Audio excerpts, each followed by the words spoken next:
Welcome back, everybody, to the Escaping From podcast.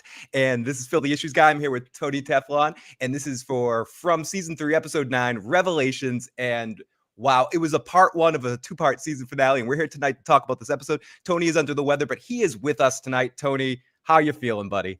You know, I'm not feeling great, but we're going to get through this today. It was a great episode, a lot of what the F moments, I guess, in this episode, and confirmed a theory here, so good, happy about that, especially when it's something that I said and it actually comes true. So we'll talk about that. But yeah, doing my best. What up to everybody out here who's rocking with us again? I'm sorry that I'm sick. And it's hard for me to. I'm not going to be talking as much as normal, but maybe people appreciate that. Yeah, people won't appreciate that because that means I'm talking more. We'll say hi to some of the people in the live chat. We got Purple Minded, we got Rod, we got the Man in Black, we got Necro that just passed by. Oh, it's going by so fast. Necro. We got Holyfield Himley, we got Rose, we got Dwayne, we got the Rebel Eric, we got Miss Julie Deep Dives, we got Regime the Great, we got Peter Griffin, we got She Does the Most, Rose Jones, so many other people popping in and out of here tonight. We'll be saying hi to you guys all in, and we'll open the phone lines as well. We're streaming on both channels, but make sure as you come in, or if you're watching this later, make sure you subscribe to Teflon TV. We're this effing close to 100,000. Let's push Tony. Let's push all of us over that 100,000 subscriber by the end of the season, or get as close as humanly possible. So everyone, make sure if you haven't already, you subscribe. If you're listening to our audio cast, and thank you so much for checking that out, please go over to YouTube and subscribe to Teflon TV. He's right there. We're right there. Like, come on, let's get the push going. But let's get into this episode, Tony, because I think the most important thing to come out of this episode, Tony, the most important thing, like, we can end the series now. Jim was not an annoying asshole tonight.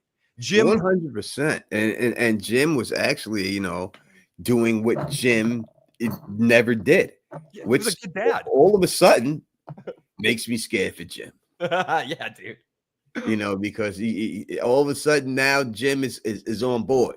He should have been on board from the beginning, and now all of a sudden he is on board. And when you do these shifts, it usually doesn't end well. You know what I mean? And especially when you do like the reminiscent things, like having him go back to the RV with Ethan, like that reminiscent right there doesn't sound good, right? That doesn't make me feel good about Jim. But I don't think that the show will have the balls to kill a character like Jim off. I don't think they would. No, that would be a little bit too much. I think something just bad's gonna happen to cut him down to size again. Maybe the season ends with Ethan being kidnapped or something. There's a couple of things that happened in this episode. I'm questioning why it happened, or just that it's something that we'll see later. One of the weirdest moments of the entire episode for me, Tony, and I don't think it matters. Maybe I'm looking too much into it.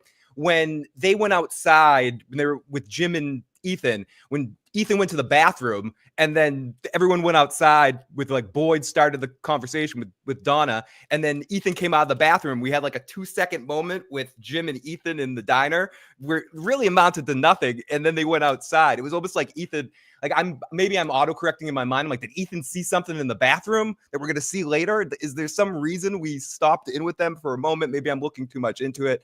But I guess for continuity, they had to have them come out. I guess that's they really didn't need that shot. They could have just had them sneak out the back when Boyd was talking. But the fact that they did stress him going to the bathroom, like, what sense did it have that, Jim, I'm going to wait behind with Ethan? What does that mean? Yeah. Is he trying to bond with Ethan? And is that what they're trying to show? Like, he's just trying to be more father-like with Ethan and stuff. And that's why he waited behind there and everything. But I mean, that's all I could really see them doing for that. I don't know why else they would show that. Yeah, me too. I mean, I think that's probably what it was, just to show that Jim 2 episodes ago would have left Ethan's ass in the bathroom and take a deuce on his own and left him in there. But like, Jim now he gets it a little bit more. He's caring more about his family. But I even think if they did that, you could have just cut and seen them walking out the back and going to the back. But it was weird. They sort of cut behind Boyd, and Boyd was like, "Oh, hey Jim, everything all right?" And Jim crossed out. It was just sort of an awkward moment, but it was probably just an awkward scene, and they needed to get them outside. You're right. It was probably just more of a production kind of thing. But for me, I'm like, something important is happening in that bathroom. But maybe I'm just, polishing, dirty things right there. I thought Acosta and Dono were a very interesting pair, and Acosta was really funny a couple times in this episode. I know she's your girl and all, but do you think she shot Victor if she had guns, if she had bullets? She looked like she was going for her gun. Look, Kenny too. Kenny was quick on the trigger too. They both were gonna shoot, were willing to shoot at that particular time. Now, it wouldn't, if she did it, she don't know him, right? So there you have it. But the Kenny's the one that should know better. Like when has Victor ever been physically violent to anybody in this place? What if your first thing is I got to pull a gun on you, Victor? Yeah. Like that's a little ridiculous. And in all honesty, I'm gonna be honest about it. It doesn't make cops look good when doing that, because it shows that these cops, when you get that cop mode, your first thing is to grab a gun instead of trying to calm the situation down. You don't have to really grab the gun. That didn't make any sense to me. So I don't know why he was able to do that. At 5 stars says Victor pulled the strap out too. He did, but he didn't have him. They know they took the gun from him, so he ain't got the gun no more. If Victor would have had the lunch pail with the gun, then I understand, but he ain't got the gun on him no more. No, he was all about that axe. He was gonna be David Crockett chopping down the tree out there. Okay, so Fatima, I know Tony, you've watched the first season. I don't know if you're gonna progress any further, but Fatima did find the hatch with the Dharma Initiative and the Scottishman down there drinking booze. I mean, we're talking about some stuff that gets recycled from Lost. I know people are gonna pull my lunch for this, but I couldn't help but think as she's digging around at the hatch in the bottom, the little hook, I was thinking that I wonder if there's a Scotsman making breakfast down there. So, when people would first come to me and tell me about the connections to Lost and everything, and obviously these guys had something to do with Lost, I was like, oh, they're not going to do the same thing. They should know better. They know better. But there's no doubt about it that I was wrong on this one, because it's too obvious, too blatant. Like, I didn't watch it when people told me that. And then I went and I watched it. And once I started watching it, I was like, God damn it, they got to think of something new to do, because they're definitely copying a lot of stuff. And the hatch is 100% that hatch is from Lost, without a doubt, in there. Now, what's underneath that hatch? Is that how she escapes Elgin in the end? Does she escape in the hatch and put herself in there? And as you said, she got Eggo waffles down there, and everything else is sitting there. Or is there a scientist down there doing some research down there, and that's where she finds the scientist who's conducting this whole thing? Or the man in yellow is down in there with a bunch of control pads and watching everybody and all that? If that's what it's going to go down to, that seems feasible to me. Yeah. And Elgin is one of the most hilarious. You said this in your video, and Elgin is one of the most hilarious wannabe bad guys in the history of the world. He's like the dude that's robbing you and telling you how he has your money. Oh, I bought a new car. You want to come see my new car? It's like the dude in Goodfellas that bought his wife a new jacket and driving around in the Rolls Royce after they did the Lufthansa scam. He's not. Because you hinted at this as well, Tony, said it. I mean, like, I think Elgin, could not agree with you more, that I don't think Elgin thinks he's doing something bad. I think Elgin legitimately thinks what he's doing is helping them escape. Like, he thinks this is all helping. He's really trying to be a good guy right now. And this is just how it's manifesting, Yeah, I think that in his heart of hearts, he truly has been suckered. And I think he really thinks he is doing the right thing. That's why when you see him dragging her, right, and you see him drag Fatima, he's not doing it in a harmful way. He's not like grabbing her by her feet and pulling her down. He's caressing her when he's pulling her down. He's getting her where she needs to go, but he's not trying to hurt her in any way. So when I look at everything, it seems like Elgin truly believes he's doing the right thing. Now, whether he is or not, I guess we have to see. I don't think he is. No. But he definitely in his heart thinks that I'm doing something that's going to help everybody get out of here. And then, Phil, that would lead me to believe that when this whole thing is over, and let's just say Elgin somehow gets bagged up, if they do get bagged up, or they both go down the hatch and hide, will the town be able to forgive him for what he's done? Are they going to be able to say, you know what, the place got the better of you, bro? And that's it. Do they know him enough to forgive him? Or is he still too new in that way? Like how long have they been there versus how long someone like Sarah was there that quickly they all turned on her? You know, Sarah was someone that she worked at the diner. Everyone liked Sarah and no one's really seemed to fully forgive her yet. Except for Kenny. Kenny doesn't seem to really have a problem with Sarah anymore. But Kenny processes things pretty quickly. Chris says for Super Chat donation, I was so mad at and I wanted to talk about this too. So great question, Chris. And thank you for the Super Chat donation. I was so mad that Fatima did not keep the weapon and finish off Elgin. How stupid was she? She already saw she couldn't escape him before. Yeah, she knew how to stab Tilly, but she sliced Elgin. I would have gone forward with that slice, Fatima. Learn from your last kill, you know. So she probably should have stabbed forward. Yeah, I mean, just the slash in the hand is like ridiculous, and to me, it's a little ridiculous. No one even noticed that Elgin's hand is sliced open. No, if it's that big of a cut, it doesn't seem to be dripping blood or anything else. I mean, I just cut my finger the other day, and I tell you, this thing bled for, I would say, you know, as much as OJ's did when he cut his finger for days. Right. So yeah, it was hard for me to get this thing closed up, and it's closed up now, but I still have the mark. So I don't understand why anybody would not question him on that. Tony, I thought maybe if that was what it's going to be, maybe they would have used that. You know, that would have been helpful of why they did the cut, because he gets noticed for it, but they didn't even bring that up. Nope. And that being said, and we'll talk about this more a little bit later, but I think Ellis knows something. Like, Ellis isn't stupid. I saw people responding like, why didn't Ellis call him out on his bullshit? Ellis knows something's up. Ellis isn't an idiot. He stopped, paused, kind of looked and listened, and was like, this dude's sketchy as fuck. He didn't get it at first, but I think he did have an aha moment, and I think he's definitely, we just didn't see. It's like he's waiting to see if Elgin discloses more information. I think he's just being smarter about it. But I think Ellis definitely is onto his shit. Thank you, Fernandez T, for that super chat, and also Chris again. Also, Jade was spitting bars to Henry during that walk. We'll talk about Jade and Henry in a second. I love those. I love Jade. He was freaking hilarious in this episode. But I do want to talk about how also, Tony, how bad are fucking trolls or these monsters or these creatures? They love to make fun of people, or they love to have a little comedy mixed in. You know, with Jade in the tree screaming out, the woman, the nurse creature saying to Boyd, you having a bad day? You know, they're just or the monster or the Thomas creature calling up Jim, be like, come on, Jim, and then laughing at Daddy, like laughing at him like a fucking freak. They really are little comedians, aren't they, Tony? They really don't like to just kill you. They like to play with their food. Yeah, they're definitely the comedy's finest.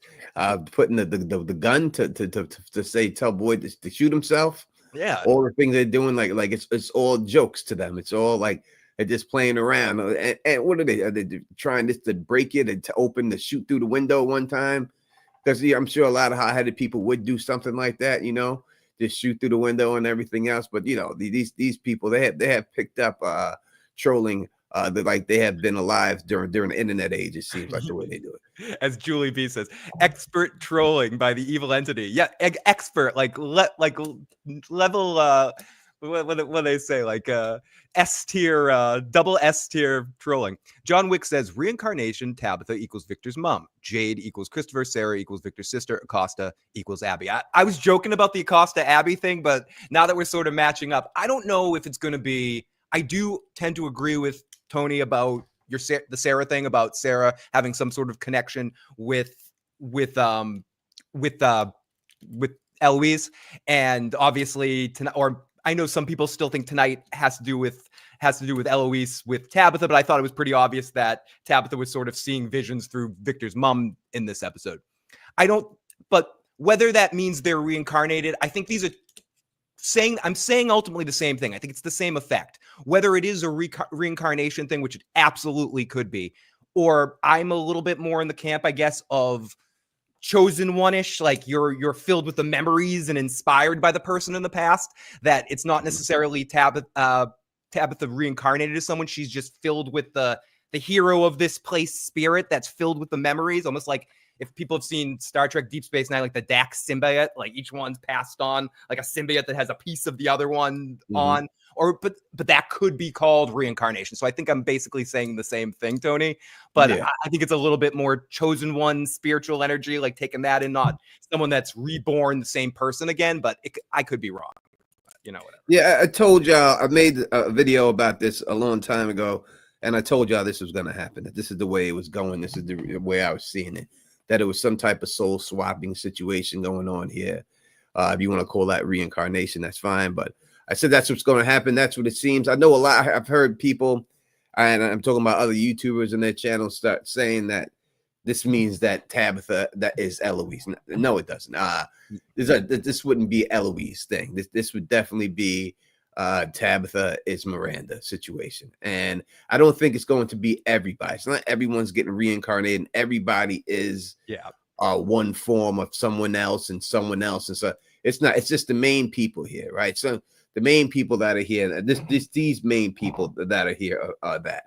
So I would say, you look, as I said in the video that I said that Jade is Christopher, right? He's Christopher, and Sarah is going to be, it's just that family unit, right? If you want to go through that Victor's family union, it's just going to be that family unit. And Sarah, I'm telling you, that's Eloise. It's a done. I'm telling you, you can put money on the bank that that's what's going to happen. That's happening. That's what it is. If Eloise is dead, then that is her as Sarah. Even if she's not dead, I'm still going to say that somehow she escaped and became Sarah. I don't know how the age works. She should be a lot older, but something happened here. But I still think that's what it is. So yeah, listen, feels good to have something right in this show and get something right. And I'm not going to be the one to say it to you. That's not my place. I fucking told you. I fucking told you. I fucking told you. So, Tony, I want to ask your opinion on something, because I don't know if I'm just polishing rocks tonight. Like I'm seeing little things and I'm like, okay, I know where they're going with this. Jade's dad's totally showing up, right? I mean, listen, they bring this guy up too much. Jade's dad's coming in, just like Chrissy's girlfriend showed up. Jade's dad's coming, right? It seems like that would be what they would do, because obviously he hasn't seen him. They want to mind fuck Jade.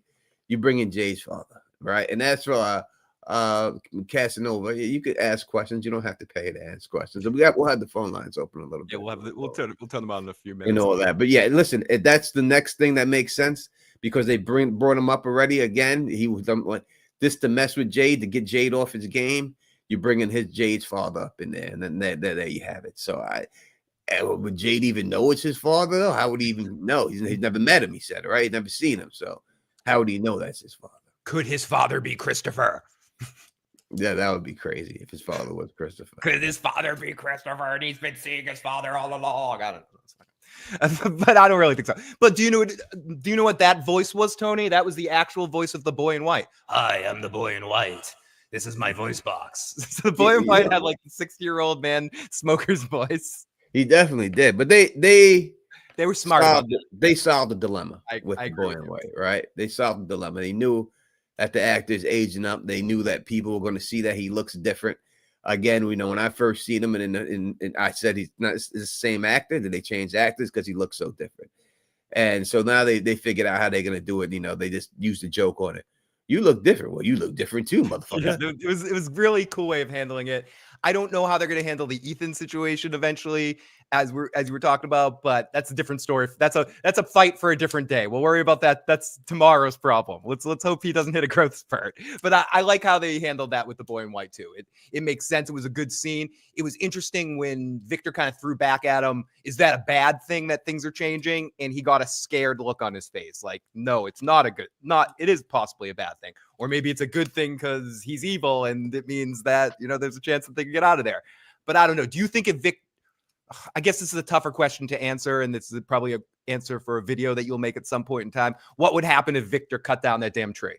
Like what actually would happen if Victor had successfully chopped down the tree? I mean, what would the boy in white do if he did? I mean, what can the boy in white do to him to prevent him from doing it? Like if Victor would have just kept swinging out axe, what could the boy in white do instead of scream and say stop? Does he have the ability to do something else? I still don't think these trees are magical. I still think that it's some type of technology. So I'd like them to cut it down and get rid of the facade that's outside of it, and let's see what's really inside of there and see if it's just some type of teleportation device. I wonder if the boy in white can actually physically touch. He did essentially touch Tabitha to push her. And I guess in tonight's episode, was this the first time we've seen Kimono Woman be able to affect something in reality? Like, is she stronger in the hatch? Is she stronger in that basement? Is it more concentrated on where she is? Was she touching Elgin earlier and I'm missing it? Did she touch Elgin earlier in the season and I'm just not remembering it? But she actually physically moved. And I think she put her hands on his shoulders or something and whispered in his ear, stuck her tongue out a little bit, you know, when she gave him a little wet willy. That's why he's so seduced right now, you know. She's dripping. She's got the wop, baby. She does. That wop is dripping. Tony, let's not waste any more time and let's zip into this and let's get into this recap. All right. Recap. Okay, I'm not gonna jump around like an idiot, but here we go. Here's a quick recap song for you. Here we go.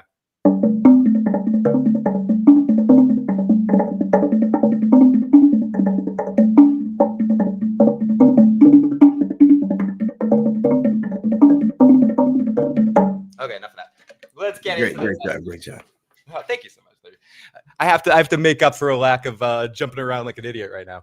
But I'll try to zip through this a little bit, and then we'll get into the phone lines because we talked about a lot of this already. But we do like breaking down this episode beat for beat. Oh, thank you everyone in the live chat. So we open up with Ellis and Boyd looking for Fatima. Boyd is like, she took the talisman. It's getting late.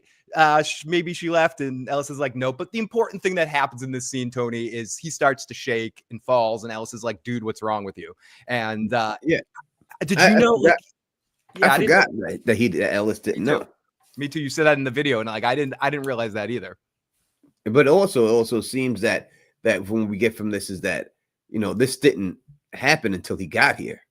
Like, so he didn't have these shakes outside. He said it started happening when he got to this place. So did he have this affliction before he got here and just didn't have any symptoms? Or is this place what's caused the symptoms and gave him the Parkinson's? Yeah, it's just another way to try to get to him and break him and make him weaker. Like he says later in the episode, they just want me to be a gimp sitting here and not being able to do anything about it. And Death Shadow Shinobi, who said didn't like this. Remember, if anyone did have a particular problem with this half of the episode, remember, and this isn't me explaining it away or something. It's the first half of a two-parter, so should kind of feel unfinished, which should feel like you're cut off at that halfway point. Would I have liked them to air this as a 2-hour special season finale type thing? Yeah, that would have been awesome, but this is cool too, you know, too. Yeah, and I think that happened with Game of Thrones a little bit, you know, when they did the season, but they did it with a whole season, right? Yeah. They cut that season in half. If they would have just aired that one as one big season, I think it would have been better received than splitting the seasons up and everything. So I wish it would have been something more of give me the From movie, you know, at the end of it. You know, I hope that's the way they end it, you know, and at the end, last episode, whatever, give me a 2.5, 3-hour movie to end it all. Do you know what's funny? Game of Thrones did that, and then House of the Dragon made the same mistake. Didn't learn from its mistakes, and then in the second season cut out the whole, you know, final episode that had the conclusion of the setup that they did they did a penultimate episode as a season finale, but we'll have plenty of time to talk about that on a different day. Tony and I will do a Song of Ice and Fire stream soon. It's been too long. We got a lot of stuff to talk about with the movie. Yeah, a lot of stuff. They got a lot of interesting stuff going on. Anyways, so we open up. So Ellis, blah, blah, blah. So we go to Fatima in the cell. Elgin comes in, and Elgin this whole time is playing like, yeah, you know, you're not really trapped. You can leave at any time. I want to leave. You can't leave, but you know, if you want to, you can. It's just you're not trapped, but you can't leave. How about that? You're not a prisoner, but you can't really go anywhere. You're not trapped. You can do whatever you want, but leave. How about that? You can do anything you want, but you just can't leave. Exactly. It's whatever, dude. He says, you're not a prisoner. And he's like, hi, really nice to her. Like, hi, all sweet. He tells her it's for her own good. He's trying to protect her. She says, I saw the kimono thing and she's not good. She's lying. What's inside me is not good. It'll do bad things. What happened to Tilly? He says, it happened because the baby was scared. You weren't feeding it. Stop fighting it. And then he stops her from leaving and she needs to eat and the baby will be strong. And he says, this is the second time the baby's going to help. that night when you were pregnant, I remember I had a dream. I told Boyd it saved the town. So you can almost see the way Elgin is rationalizing it in his brain. He's like, oh, that dream helped me before and helped Boyd save the town. So this must be another vision I'm having, or essentially to manifestation of good to help save people. So he really does think he's saving people here, Tony. Yeah, and that dream he had was shit. All right, no honesty. It was a shitty dream. Was the boy in white singing the nursery rhyme? How did that save anybody? That did nothing to do with anything. So that dream he had was shit. He had a shitty dream, and as this as this other dream gets close to it and stuff, like, you should know better, man. I mean, I don't care. Elgin is the new porn stash. He is the new. He's even worse than porn. Well, I don't know. Porn stash was trying to fuck that monster. Straight up, like, porn stash wasted no time.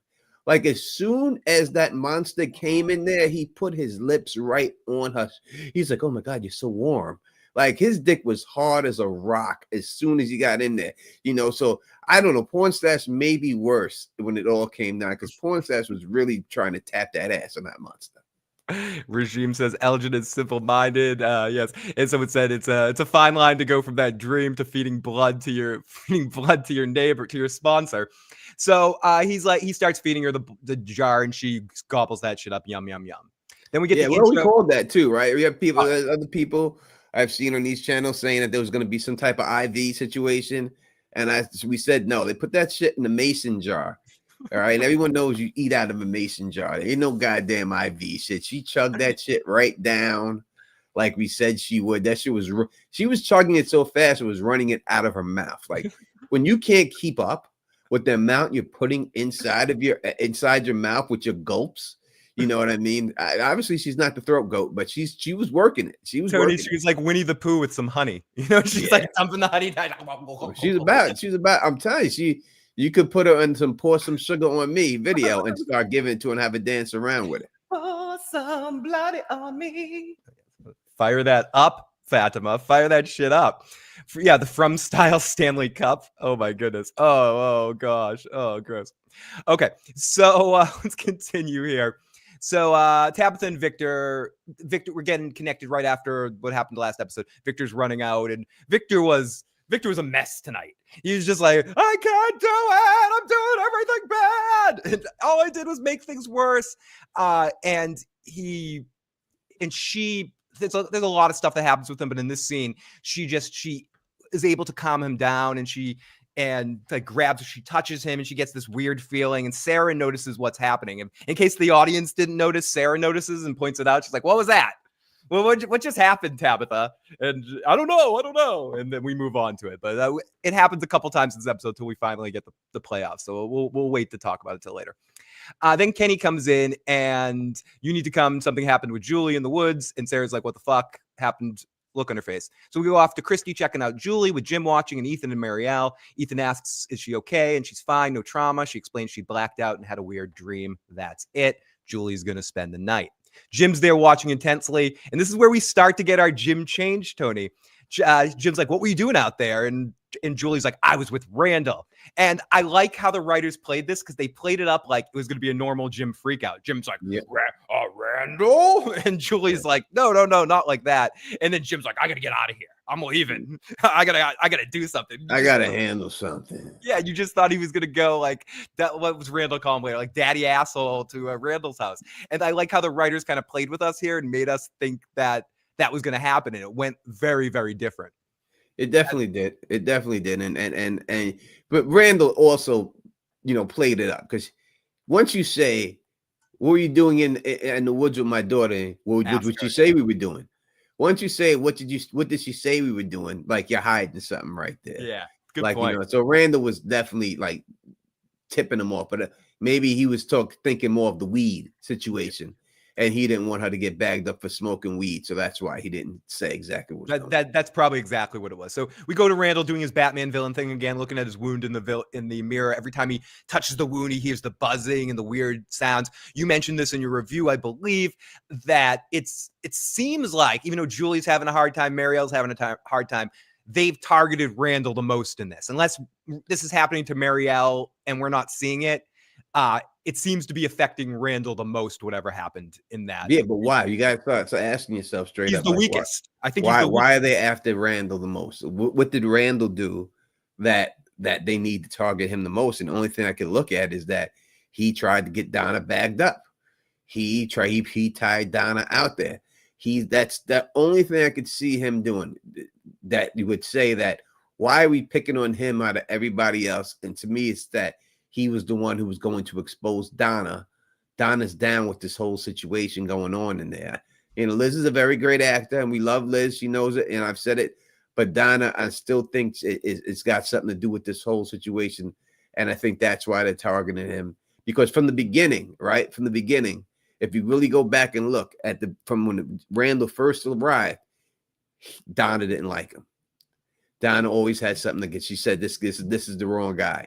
You know what I mean? This Randall's the same guy who pulled the gun from Kenny and put it to Kenny's head, right? That's Randall. Randall did that, right? Everyone likes to forget about that stuff, but not forget about other things. But Randall did that. But from that jump, you always knew that Donna didn't like Randall. Why didn't Donna like Randall? Well, why was this? You know what I mean? And then in the end, you see him grab up Donna and put her outside and everything else. So I think this is all due to Donna. I think he's getting fucked with the most because he fucked with Donna, and Donna's down with everybody. And Glue Guns and Roses says, because Randall is like Boyd, and Boyd said, you can't break me. Randall said, I'm not scared of the monsters. Bet.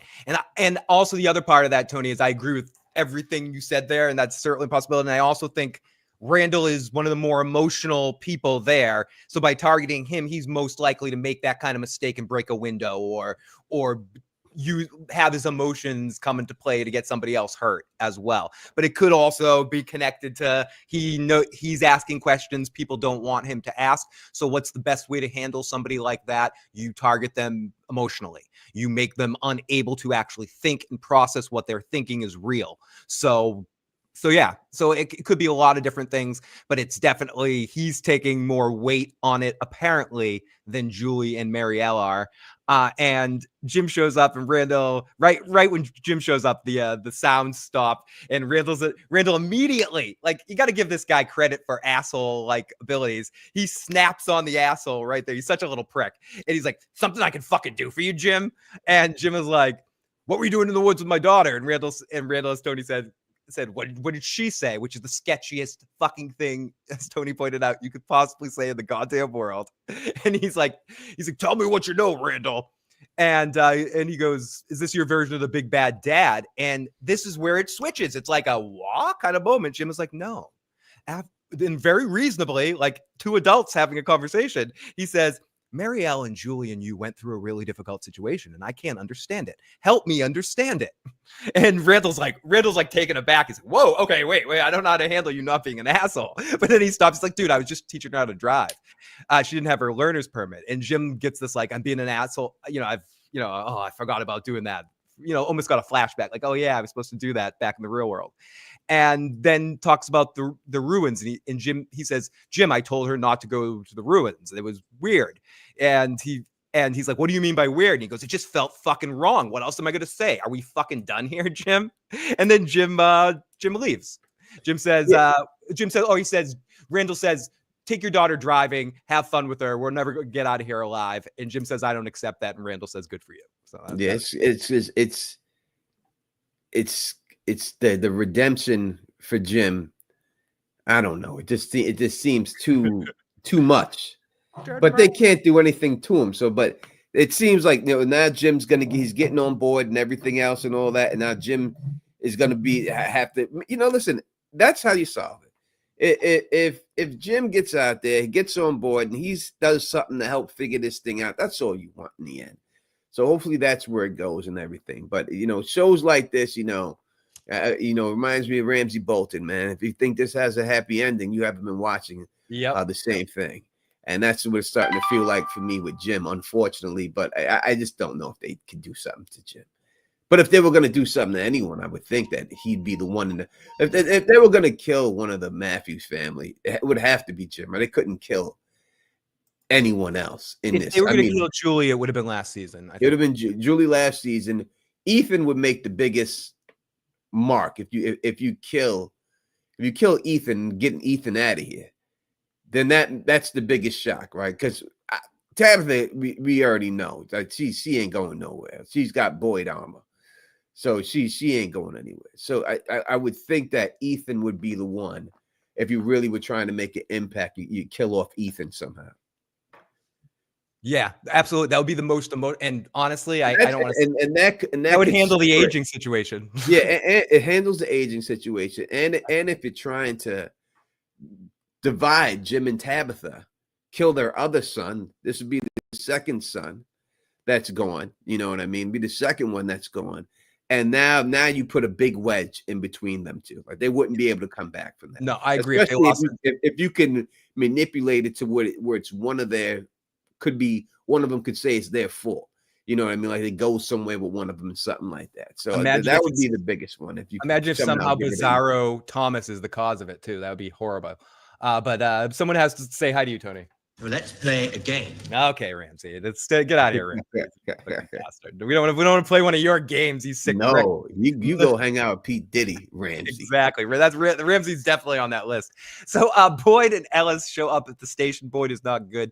He says the sun's going down. I want to ring the damn bell. Ellis is trying to get him to go to the doctor. Ellis is like, you can't walk. What's going on? Boyd's like, I know what's going on. And he explains to him what's happening for a while. He tells him sit down. He says Fatima's gonna be okay. She has a talisman and it cuts. But just so I can yada yada when it happens again, he tells him what's going on with with being sick. So we go off to Donna, who's sadly walking around Colony House alone. We see the memory of what was that from season 1 of the anniversary party for Fatima and thanking her for the weed. Donna's very sad and conflicted. Do you think this decision, Donna, makes sense? Her deciding not to. It makes sense because of the way she said that Fatima was the hope of this place. If you say Fatima killed Tilly and she's the reason why all this is happening, then everyone's going to be like, if they could get to Fatima, I can get to any one of us. And then they're all going to give up hope. You know what I mean? There's sometimes like, that Batman movie, where even though he was the bad guy, the Two-Face dude, the DA, was the bad guy. Harvey Dent was the bad guy, but people still believed in him, and they had to have that up there, or they would have thought that even though he was doing wrong, he couldn't expose him, right? Like because it would just gave everybody no hope. That's why Batman took the murder raps in that situation to make rap for him and stuff. And I think it's the same. I think it's the same thing here with Fatima.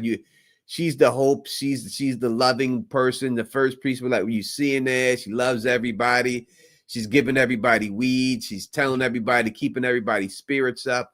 They'll be like, if it could happen to her, it could happen to any of us. None of us are safe. And then that's when people will start giving up. And then look, you gotta remember, we did have a suicide before in this show, right? So don't think that suicide is not possible for people to start doing and stuff. So I think, for that reason, she made the right decision. And let's get to our super chat before we jump back into the recap. James Watt. Jim is such a bee. A beautiful human. Is that what you're trying to say? No, I'm kidding. He was scared to check Randy. I mean, I think after what happened with him and Jade last time, like he's trying to control himself. I think Jim could take Randall. I wouldn't be afraid of that fight. If I was Jim, that about Randall, I would. That wouldn't be especially as a dad protecting his daughter. Yeah. Listen, no. Jim's almost twice his size. It seems like. I don't think Jim would. That's a fight that Jim would have to worry about there. Yeah. So Donna walks around sadly conflicted. So we go after speaking of someone that's sadly conflicted about her marriage. No, Tabitha and Jim are talking about Ethan passing out, and they're going to have a sleepover at the hospital. And they actually have a good flirt. This is like probably one of the closest moments. And all joking aside, very scary. Again, Tony, it's like walking the Green Mile here with Jim. Like he was just something bad's going to happen in the second part to some member of the Matthews family.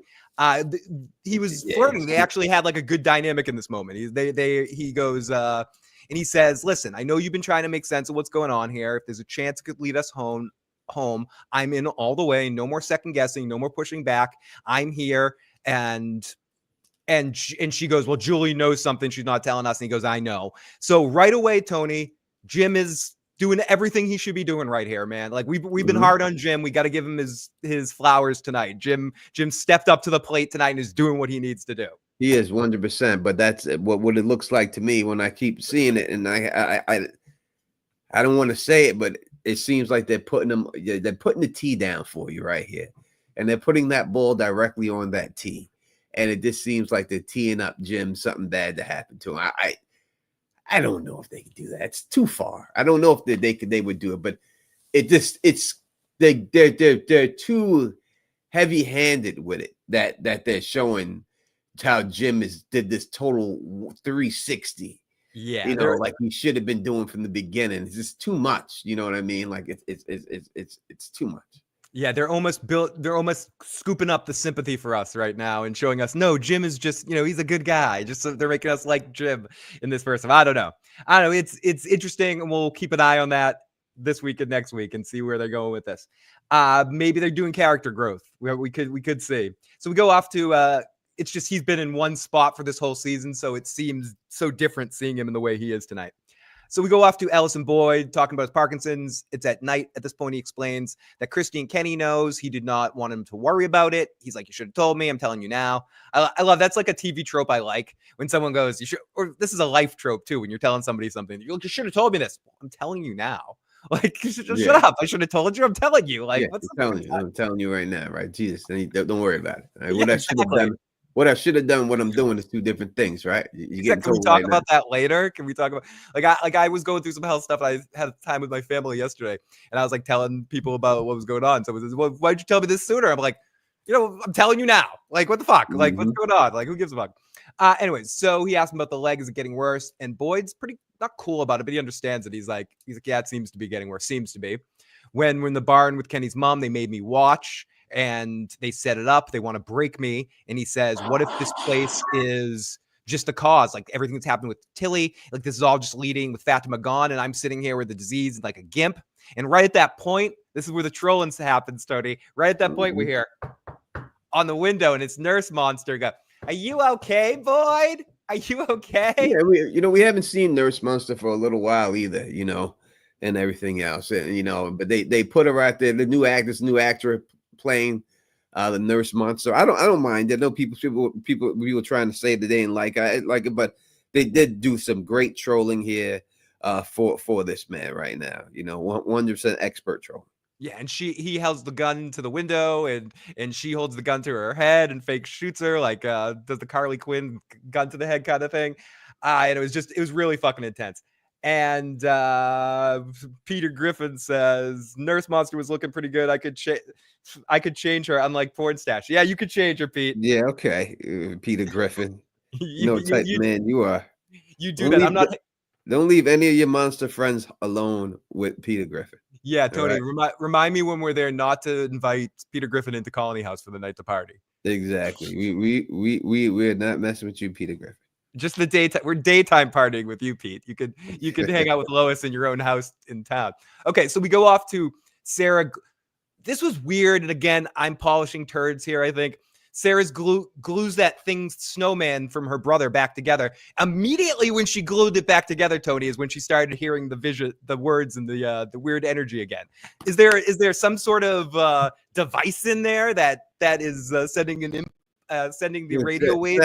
I've said it from the beginning. I'm telling you, Sarah is making shit up. They're gonna show something with some type of snowman with Eloise wearing some type of snowman. There's gonna be something with some damn snowman with Eloise. I guarantee it. Sarah's they keep showing constantly Sarah with Tabitha with Victor all the time. It's all of them there are there together. There's a reason why they keep showing all of them together there. And I'm telling you, when it's all said and done, this is going to be Eloise. And that's it. And that's why she's so crazy. And that's why she's so connected to this place and everything else. So, but that is when they came back. And supposedly the people who are, so there's different sets of people here that are talking, because supposedly these people, and the thing they have to realize that these people that are talking to her, that she says there are multiple people. She never says it's one person. It's multiple people, and they are laughing at you, and all of them are laughing, ha ha ha ha ha. So it's a bunch of people in there. It's just not one big bad. It's a bunch of them there that are over there talking to her. Yeah, and so she glues this thing back to the snowman thing back together. She feels the weird energy. Hears the voices. No, pain, pain, pain. Then we fast cut because maybe he's having the same people are talking to him, or as Tony would say, different people. He's obviously being more influenced by Kimono person who might be a different entity altogether. But they fast cut to Elgin, look around to make sure no one sees as he heads back into the basement. Fatima's in there and she's trying to get herself free as he comes in. And I think they set it up here. She didn't really hear him until he came right in. I'm only mentioning that for when we get later, when Victor's in there, when she's in there before her mouth gets covered. I think there's some soundproofing stone stuff going on that, like, as long as the cabinet's there and it's blocked, you can't really hear what's going on in the back unless she had screamed. I think it was like, I don't think Victor would have noticed her in that moment, but we'll get to that obviously later. But I think they showed that she couldn't hear Elgin until he came in the room. So I don't know if they did that on purpose. Some type of soundproofing situation. And again, this you gotta look at it. This was there before. So whatever is happening to Fatima now has already happened, right? So this is not just happened once. This has happened a few times, I would think, to the fact that they have the bed and they have it now. Did it happen to the dude with the beard who's in there? I mean, was that dude Prego too? And that's why he's on the floor. But it definitely happened. This happened more than once. They had the whole room ready and put there, and it had to happen in private when people, so no one could find out about it. So this is not no Underground Railroad situation where they're trying to free people. There's something else going on here. Sketchiness. So Fatima tries to get herself free, but she gets close to, or this is where she stabs him. We talked about this already, but she gets him kind of close and she slices his hand instead of stabbing him. I don't know why. And he says, "No, you're not a prisoner. Let me tie you back up." So we go back to Ellis and Boyd in the morning, and Ellis is heading out to find Fatima, and Boyd wants a plan, but he's like, he goes, "Let's try to gather people together, try to get some search parties. We got to cover more ground." Ellis is like, "No one's going to help because Dawn is going to tell everybody." And he says, "I'll talk to Dawn." And Ellis is like, "Yeah, good luck with that." Just as Sarah shows up. And Sarah's like, "This can't wait. Fatima's gone, right?" And Ellis is like, "What? Well, how do you know about them?" Boyd steps in and is like, "No, let her talk." And this is where she says what you were just talking about, Tony. She says she heard voices for the first time since the ruins that did not leave her on her own. Something that took her, and they want to know. Something took Fatima. They want you guys to know she's close and afraid. They were laughing. They want you to know you won't be able to find her in time. They want you to know you can't save her. Whoa, that's fucking some. It is. And it also leads to something. Let's listen to what she said. So she said the first time she heard voices since she was there, the voices themselves that she was there.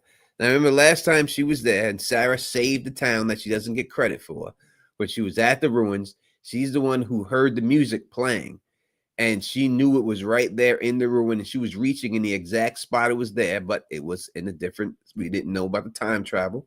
It's a different time where that box was at, but she was still able to hear the box and everything else. And then they started fucking with her because she was able to hear it. So that's when they made her grab her head because she was on the right path and everything. So now they come back again and they specifically say that we know you can't find her in time. Like time, yep. How do you know that you can't find her in time unless you have already seen this already happen?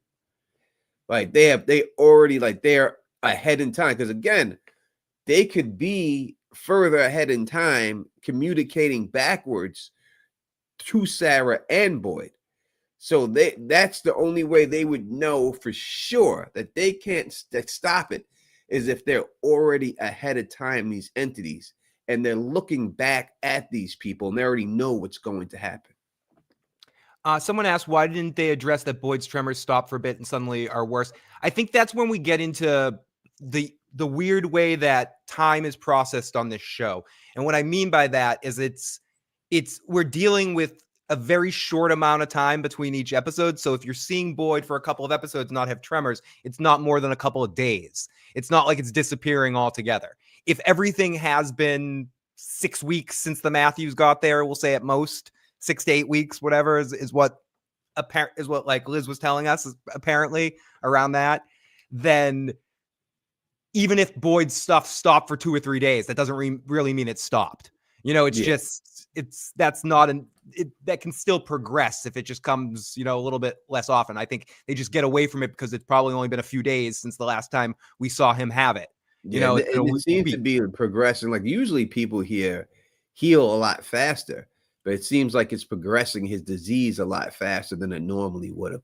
I actually thought that he was healed from the spider bites, Or the and worms. I thought that would have did it, and apparently the spider bites did not do it. Or So the we don't worms. even know what the spider bite was for, if it was for anything, or just to freak people out that he got bit by a spider. But they had him all on his back for something, I thought, and I figured that was what it was. I wasn't right on that one. I've got that wrong, evidently. And maybe the worms would have cured him, but he got rid of the worms. And that's why the worms didn't cure him. But maybe the worms would have done it. Yeah. Okay, so we go to Victor and Scott's amazing acting, and Sketchy Clara is in there again too. Every episode, she must be featured player in that situation because I think they may know that everyone thinks that she's up to something and keep throwing her in some, because they're giving her the Tilly. Like they're giving her the Tilly treatment. giving You her know the what I mean? bartender. Yeah, And, the and to everyone who fell for it, don't fall 3 times. Don't fall for it the third time. First is a bartender. Now then it was Tilly. And now after Tilly, yeah, y'all gonna fall for eye patch. I feel Don't- seen, don't- Tony. I feel like you're talking to me on that one. I'm not falling for it this time. I And can't watch, laugh. this will be the time that Don't it's. make me laugh. I can't laugh. I can't laugh. I'm, Don't make me I'm laugh. sorry. I'll try to be more stupid for the rest of the podcast. So sorry. We go off to. So I'll stop. Okay, so we go off to Victor and Scott's amazing acting, and he's throwing his shit out the window like Carmela when she's angry at Tony.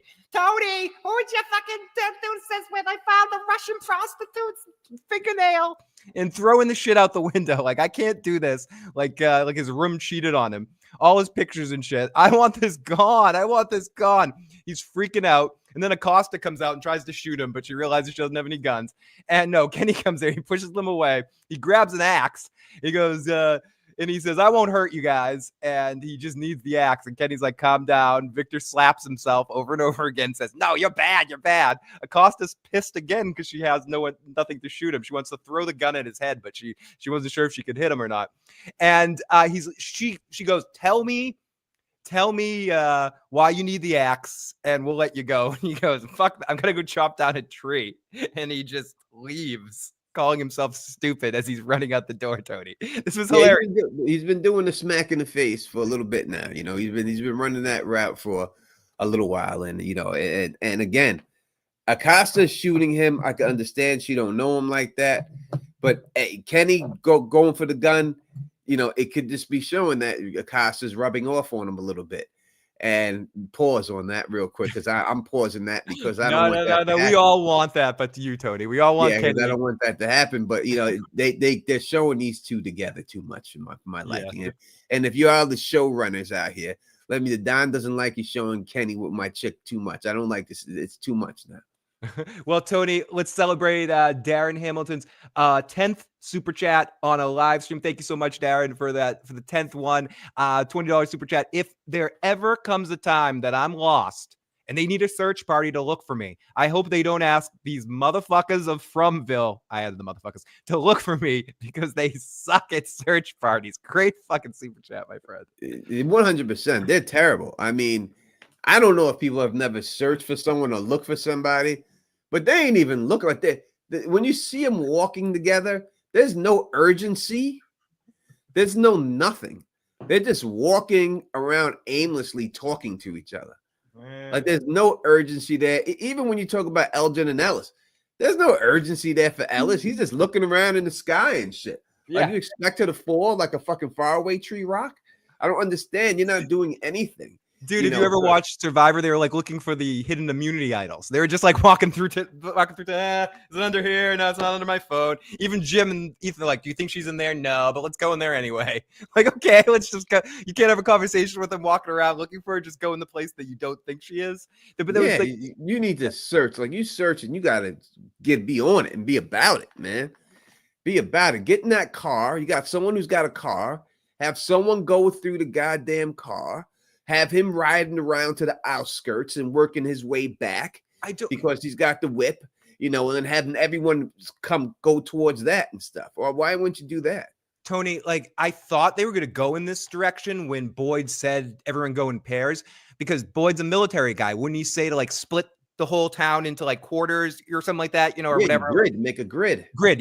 Sorry, I'm not a military person, but like I would assume a military person would just be like, let's get a grid of the town. Everyone get in a certain section, not just everyone go in twos and go around somewhere randomly. It's like you actually get a grid like plan if you're I would assume an army dude. Yeah, what are they gonna say? The first person was probably like, okay, I'll search the diner. Yeah, That's what it I seemed want like to search they're the gonna diner. do. I want to search the marijuana house. I'm going to search the greenhouse, Tony. I'll be in the greenhouse. Talk to you guys in a while. Oh yeah, we didn't mention that earlier, but yes, we get the first sign that our creatures can run. And Angela, yes, we did. So the Matthews show up at the diner that the bus driver opened it up. Ethan gets thanked for helping, and Kenny was supportive as well. We need this place after Tilly. We need a normal thing. And he answers about her. No, not yet. We just a little backstory right there. It's a yada yada. The Matthews ad having breakfast. So then Donna is being sad in her room all alone, and Boyd knocks on the door and he says, I know you're upset. And he starts to try to convince her not to say anything. And she cuts him off and says, I'm not going to tell anybody. And you mentioned this earlier. She says, people won't be able to take it. Fatima means something to people here in this town. And then Boyd tells her that Fatima's gone. And this is the closest we get to like, fuck these guys kind of moment. And then Boyd gives our Any Given Sunday speech eventually. But the voices Sarah heard basically says to Donna what was going on, that the voices said we're laughing and said we couldn't save her in time. And Donna says, fuck this place, ring the bell, let's have a meeting. Finally, Tony, we saw a little bit of what you've been calling for all season, everyone getting together and being like, fuck this place, we need to do something about this. Exactly. That's what they should have been feeling like. You got to go on the offense. Fuck this place. Let's go. Why are we just sitting here, just waiting, whether we die of old age or die by the monsters? In the end, we're going to die. So you trying to get back to your people, to your family, to your friends, to everyone out there? Let's go for it. Let's just go and try to take this place down. Again, I thought that possibly Mrs. Lou dying would be the rallying cry, but evidently it wasn't. But taking Fatima, which they believed that these people took Fatima, and roundabout way they did, is the rallying cry. This is what they're going to do. This is it. Fatima's too much. You've gone too far. And being cocky pricks about it too. Saggy Star with the super chat. Thank you, Saggy. And thank you for all you do. Please tell me again why we are still dealing with Fatima in this pregnancy. How the heck did the entity be able to hold her down like that and nobody hurt her? That's the thing. The one part that I definitely wanted to talk about, and I mentioned it in passing too, Tony, was the entity being able to touch her and kind of force her down. We did see, you said that, I didn't remember that, about her sort of maybe touching Elgin's cheek and giving him a little wet willy in the ear. But this was actually, she was able to physically hold Fatima down, block her mouth, and not let her speak through it. She was actually in physical form in there, being able to touch. So it's not just a visual projection of some kind. It was actually no, she was on her, and you would think Fatima would have kicked her legs or done something, but bite her finger. I understand people bite her finger. Dude, not that it would have worked, but you got to try. You know what I mean? If you're really trying to get somebody's attention, you know what I mean? What is she going to do? Kill you? You're already about to die. So you might as well go for it. Saggy Star says the whole recantation or the remembering with Tabitha doesn't make sense to me. Was she Eloise or Miranda? And why all of a sudden is she getting memories now, Tony? Do you have a take on this question? Yeah, it's 100% that she's Miranda. I don't even think that it's debatable that she's Eloise. I don't know how. I can understand why people would think it, but to me, this is not a debate. This is what it is. She's Miranda. That's what it's been set up from. Go back to the whole thing. You hear Victor, when Victor was talking to Ethan, he said specifically, your mother reminds me of my mother. Remember that part, Phil? I don't know if you can hear me, Phil, without your headphones on and stuff. But there's a part in the show where Victor says to Ethan, your mother reminds me of my mother. Says that to her directly. They say that I forgot what episode it was, but he said that to her. So it's been on, the writing's been on the wall. I've told y'all that. That's why I put the theory out there and told you this is what it's going to be. And that's what it is. So Tabitha is 100% Miranda. It's not has nothing to do with Eloise here. That's what it is. To me, it's cut and dry. I don't even know why. I can understand why you're not knowing about it, but when you look at everything that's been put out there, this is what it is, and this is the way it's going down. Matthew Spruce is searching the greenhouse. Yeah, Matt and I are hanging out. I'll be in there doing this, like playing the drum while we're smoking. Hanging out in the greenhouse doing that. That'll be our party there. Matt, motherfucker, Matt. Okay, so the Matthews having more breakfast. Ethan doesn't like the food. Ethan's being douchey. I don't like the food. I miss Kenny's mom's pancakes. I mean, we all miss Kenny's mom's pancakes. We do. Now we got Shirley in there cooking and stuff, and that's what I'm going to call her, Shirley. And people are like, why are you calling her Shirley? Well, you never seen the show What's Happening. If you're seeing What's Happening, then you know that the lady who was cooking and What's Happening, his name was Shirley, and that's why I'm calling her Shirley. And let's see, let's go over here for a second. Man, don't say it's cut and dry. Nothing's cut and dry in this damn show. And yeah, okay. So being reincarnated. Sorry, I just can't read today. I didn't learn how to read in my reading school. So the Matthews are having breakfast, and Ethan doesn't like the food. He misses Kenny's mom's pancakes. Julie says he's upset. He thinks this is his fault. And again, Jim being a good dad, like being like, why does he? And like when he listens to what Julie says, I asked him about going in the ruins. It sounded like one of his stories, so he blames himself when everything got fucked up. And this wait a second. Let me address this. Who is this at Pretty Paws? What did Pretty Paws say here? Did Pretty Paws say something? Pretty Paws, man, don't say it's cut and dry. Nothing is cut and dry. And then Glenn Carter says Tony can't make up his mind. Don't forget he said Victor is the boy in white. I'm not. That didn't change my theory. He's not going against. Yeah, Victor's the boy in white. Well, what did I say what did I say that was against Victor being the boy in white by saying that Tabitha is Miranda? I don't understand the difference. Well, why can't it be what I'm saying? I still believe that that's the case. I'm not going against that. So I'm not making up my mind. I'm still on the whole thing.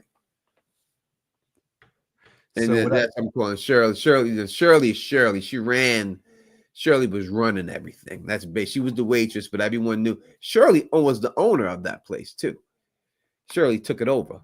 If you watch What's Happening, and I'll give y'all a little tidbit that not a lot of people know in my life. But the actress, should I say that, Phil? I guess so. Why not? Y'all my friends here. But the actress Danielle Spencer, is my half sister. I've never met her or talked to her or anything, but she is my half sister. That's by DNA. It's determined that that's what it is. So I can say anything I want about that show. Exactly. Yeah. You have family rights on that one, yeah, Tony. So I can say whatever I want here. So Saggy Star says, Tony, it's definitely not cut and dry. I might be special, but I was still hella confused, sir.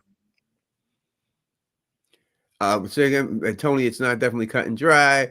I might be special, but no, I could understand, Saggy. As I said, I could understand. I could understand anybody not knowing it, and anyone who watches it not knowing it, and everything else. But when you bring up the points that I'm bringing up here, especially when you look at Victor saying that she reminds me of my mother, you know what I mean, and things like that they're going to go the route of her being the mother, not his sister, you know, and so that's what I'm saying. Then not that why I can see why people would think she hugged them.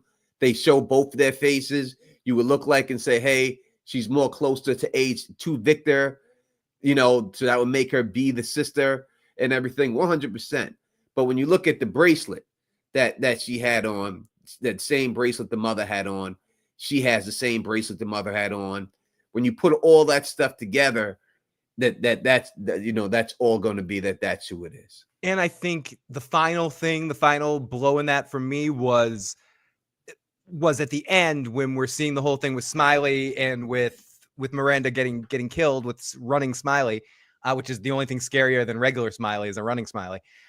It's very frightening. But when she dies in that moment, Tabitha snaps out of it because of the whole and as we've said many times in different ways, when you're falling or when you die in a dream, at least in movies and TV shows, big trope or big thing is, you wake up right in that moment, like right when. So I think they were kind of they were almost Babe Ruthing, calling their shot, like pointing out for the home run of what they're doing there, of like saying. Mm-hmm. So, but I do understand a lot of people did put a lot of good, interesting work with things that some smoke about the about the I'm like my old grandmother naming everyone's name, about Eloise, about her being Eloise. So they want to hold on to that and kind of still find the ways to connect that. So you can look at it from the perspective of the visual in that scene with Smiley, that it could have been Eloise running behind them and watching, and from that visual and all that sort of stuff. But I personally took it as her being Miranda in that moment as well, Tony, or having those memories within her. Yeah, no, that's exactly what's going on there. If it was Eloise, you would have seen Eloise standing there watching from the background when the mother got killed. They would have showed that, but they showed nothing like that. They just show her dying, and it was her running. They would have had to show Eloise in the back room tracking her down and everything else, and hiding behind the bushes and everything else and all that. But they didn't show that. They just showed her. And then that's why they just showed her. She's seen everything that was happening to herself. And then when she got killed, it scared her that she got killed. Now, before we get back into the recap, I do want to address this question because this is a legit criticism, and I'm wondering about this one too. Whatever happened to Boyd's plan about capturing a monster? The Rise just dropped that plot point. I don't know. Yes. They definitely dropped it unless it's going to happen this season. I mean, at next episode. If not, then they dropped it real quick. I will talk about I'll talk about my dream theory in a second, PM. I'll definitely go into that for you and explain to you exactly how that works. Yeah, we do get into dreams in a moment. So anyways, the Bathy's having breakfast. Ethan doesn't like the food. He goes off to the bathroom. And as she asks him what happened in the ruins, and I had the stories, whatever. And the bells start ringing, and Boyd and Donna are there calling everyone outside. Donna comes in and says, everyone go outside. And this is when we get this just a moment where Jim says, I'll stay inside and wait for Ethan. That's fine. Having that right there wasn't the problem I have with that. It's the scene we get afterwards. It's a little weird. Anyway, so Ellis is like, what is this? And Boyd goes, we're okay. We kind of just tell him that Donna's on our side now. And he gathers everyone around, and they start to talk. They start talking about Tilly, and then Tilly doesn't get any respect here, Tony. They just yada yada over Tilly, and they cut back inside to Jim and Ethan. Like they start like, I know everyone's curious about what happened to Tilly. Cut inside to Jim and Ethan, like in the middle of the conversation. And then he's just like, Ethan, we have to head outside. Okay. It heads outside. It was just an odd cut. Again, I don't know if it was there was a scene shot in the bathroom that got cut for time or something, or they just needed to complete that thought, but they could have just stayed outside and shown the two of them join the crowd with Boyd and Donna talking. I don't know. I don't want to criticize too much, but it was a weird piece of filmmaking for me. It was like weird editing in some ways for me in that one moment. Yeah, this got back. Okay, but anyways, so Jim and Ethan have that interesting conversation, and he tells Ethan we need to head out. So we get back outside, and Fatima is missing as Elgin comes up and joins the conversation, and they say they need to get a search party, search every nook and cranny. Someone asks, did whoever took Fatima kill Tilly? And he's like, I don't know about that, but back to Fatima. She's close. He says, somebody told me. He pauses for a second. Something told me that she's close, she's alone, and she's afraid, and that we don't have what it takes to find her. And then he goes all any giving Sunday. He goes, we didn't have the talismans before. We had talismans now. We're going to break them on every play on the field. No, he did the whole Al Pacino speech.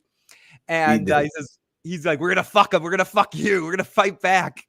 Are you going to say no? Or are you going to give up? Let's go. Let's go. He gave a total like football halftime. He did all that. And then everyone just walked away casually. No one seemed inspired. There was no cheering. Like, yeah, there's none of that. It's just like, yeah, all right, let's go. And they still started walking away and stuff. And they cross over next to Ethan and Julie, and they want to help. And Jim takes Ethan, Tabitha takes Julie, and they're going to cover more ground that way. We go to Ellis, and Ellis says, Ellis and Boyd Boyd said it's better if we split up because we can cover more ground. It's better if one of us find her, less questions. Boyd reaches out to Kenny, come with me. Kenny, you're cool. And creepy Elgin sneaks up behind Ellis and goes, hey, buddy, can I come with you? And listen, I'm gonna say this real quick. Whoever made up this smell gin, I see them using that everywhere now. Whoever made up that term smelgin, I think it was in someone in the chat who did that. In this chat, one of these chats who did it. I don't know who it was. It was one of y'all. But now I'm seeing this smelgin everywhere. They're just going straight smelgin on this dude or everywhere and stuff. So you definitely created something there. Whoever it was that said it in the chat. I forgot who it was, but someone definitely did. Some of our people in the chats are some of the funniest bastards in the face of this planet, Tony. So yeah, Elgin comes up to creepy Elgin comes up to Ellis and he says he's gonna help. It's confusing. There's a lot of ease there. So Fatima is in slow motion. She's taking off her shoes and she falls to the ground and she finds the little dirty hook to the hatch or the handle. And is Desmond down there? And I made all those jokes at the beginning, Tony. We don't have to go into this again because you talked about this well, now that you've even seen a little bit of Lost. This was a very Lostian kind of moment where she finds the hatch in the bottom. There's not just the secret room. There's a secret room within the secret room downstairs that leads. Does this lead into the monster's head, like into the tunnels? Does it an extra laboratory, as you said, with the scientists down there? Yeah, the obvious answer would be it leads to the tunnels, but why would they need a hatch? Like, this is a hatch. Like, this is made out of metal. This is not something that anybody here. What's going on, Miss Duncan at all? This is not something that anybody can just build, right? You can't just put sticks and stones together and make this. This is a metal fucking hatch. So how did they make this metal hatch into this shed, this heavy ass hatch, evidently, and everything else in there? What is it there for and stuff? And why did they make that hatch in that one spot right there? Yeah. There's got to be something going on. Why is there a hatch in the jail cell? Like the bottom of the jail cell? Is it for flooding purposes? Like some does the water come up through the hatch, Tony? Is that is that to drown people in there? Like in a Big Trouble in Little China kind of situation? I don't know. It's definitely weird, and it definitely opens up the Twin Peaks Losty kind of vibe with a hatch with the little Russian doll game going on there with the room within the room within the room. So it's interesting here. So I wonder if there's a door within the door within the door, like another door within that. It's anyways. So she's trying to find what's in the hatch. Yeah, but then we get a fun combo of Donna and Acosta. Yeah, real quick. But the construction itself of the hatch is what is like, who had the tools and where did they get the tools or the iron or everything to make the actual hatch itself? And that's why I still think that this has to do, you have to have this, my nightmare dream realm theory is the only thing that makes it. There's nothing else other that can explain why this hatch would be there and stuff like that. But we'll keep talking about it because it's a gauge equals bingo. Unless Brand the Builder did it. Yes, it could have been Brand the Builder. It can never. But yeah, it could have been Brand the Builder with paying the iron price. He's the only one that could do it, Tony. He's the only one. Besides him, I don't think anyone else could. Sorry for the random song. Smokescreen's boy played the iron price too. So we. Yeah, he did. Oh, yeah, he did. Yeah, he did, my friend. So, fun combo of Donna. The biggest memory from Dallas. The Dallas prize. So, fun combo of Donna and Acosta. And she's and they're just an interesting combo because Donna, they'd be a great like a buddy cop team from the 80s, like a Cagney and Lacey show with Donna and Acosta. I'd watch it. And Donna's like, Acosta's like, none of this makes sense. She's the only one calling Boyd out on that openly, but I'm sure other people are. Like, what's he mean someone told him? And Donna says Sarah told him. And Acosta's like, the murderer, Sarah? Like, first of all, Acosta, don't throw stones in the weed greenhouse here. I mean, if you're calling Sarah a murderer right there. And then Acosta's like, can I shoot Sarah? Donna, is it okay if I shoot Sarah? And Donna's like, no, you can't shoot Sarah. And back off. And Costa's like, how does this place work? And I'm a good cop. Listen to me. And first of all, if you have to say you're a good anything, if like I'm saying I'm a good drummer, listen to me. If I'm a good this, you're not a good anything. If you have to say you tell people you're a good something, you're not. If you got to tell people you're king, you're no king, right? And that's just the bottom line. So her saying that she tried to hit her with the Batman voice, but it didn't affect her. the Batman boy didn't work on Donna this No, time. Donna. She tried to hit her with it, but it didn't work on Donna. But what Donna did say, she's like, and I like what Donna said, like, listen, I'm not here to give you a tutorial, this whole fucking place. I ain't got no time to give you a tutorial of everything else that's going on here right now, right? We'll talk after this is all done.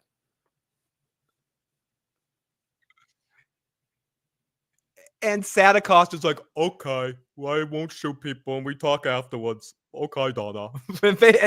and she sort of fell in line. Like Donna's the first person I think that's reached her to a certain extent. Donna kind of shut her up right there in that moment. She's like, okay, I get it. I'll shut up. I'll shut up now. So Kenny and Boyd are talking, and he talks about Kenny moving to Colony House, and Boyd says what I say to every member of my family. I was going to come over. I was going to have breakfast. I was going to come over for breakfast. Sorry, I meant to do that. Sorry. Like, you're making up excuses and stuff like that. And Kenny's like, it's fine. Bigger things, bigger things. He talks about things won't be the same anymore between them, and he knows he can't forgive him. And Kenny's like, we don't have to talk about this now. And he's like, no, I want to talk about this now. This place is messy. People, you have to make tough decisions. He's kind of just giving him the spiel. And Kenny's like, what's this all about? He goes, my Parkinson's is getting worse. Whether it's today, tomorrow, a month from now, I got a clock. And yesterday it was ticking faster. This scene made me a little emotional. This was my close I came to like an emotional character moment in the episode was this one. And this was a big one. I need to know when I'm gone or when I'm too feeble that you'll step in, and it won't be a hothead like Acosta or anyone else that comes into town. I need to know my family's okay and it's in your good hands.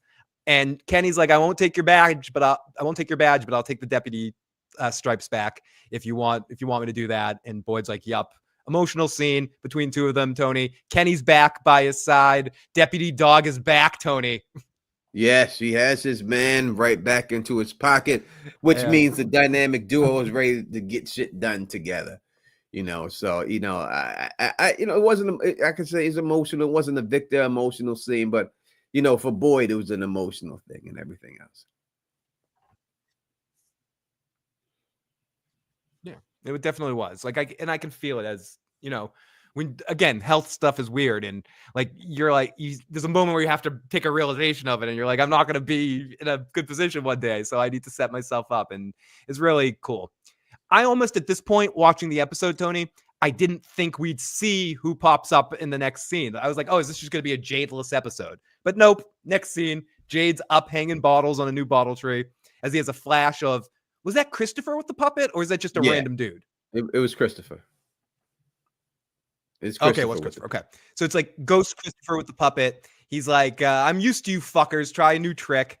This shit doesn't do it for me. And then Jasper does a jump scare that sends Jade falling. And Henry comes running and he's like, are you okay, Jade? Are you okay, Jade? Jade's like, get the fuck away from me. I don't fucking need you. He's like, no, I'm okay. And he says, I'm busy. And Henry goes, can I ask you a question about the tree? My ex-wife made one of those, or my old wife Miranda made one of those. And Jade's just like such a dick sometimes. He's just like, yeah, I know. You told me about your wife many times. I don't have to hear about her again. Shut up. I don't care. Shut your mouth, Henry. Yeah, no, Jade's very rude. And people give him the pass. People give Jade the pass because who he is, but he is a rude motherfucker. He's charismatically rude, and he's funny as a bastard. Even the way he says that, it's funny. But he'll also, I think people also give him credit, Tony, because this is a big thing, and I think we often talk about this in different contexts. Like it's okay to be an asshole. Like self-understanding of who you are is the most important thing. Mm-hmm. Like Jade knows he's an asshole, but when you call him out on it, he's like, fair. Like when Henry goes, the reason I'm asking you for it is because you're like Victor, and he's like, I'm like Victor, fuck you. And he goes, no, you're up there talking to people that don't exist. He's trying to make a piece of plastic have some meaning. You guys are alike. And what does Jade say there? He goes, well, that's fair. He like takes it. He goes, you know what? That's pretty fair. Yeah, that's a good. I like Jade. I like Jade. He's one of my favorite characters in Me there. too, I love Jade.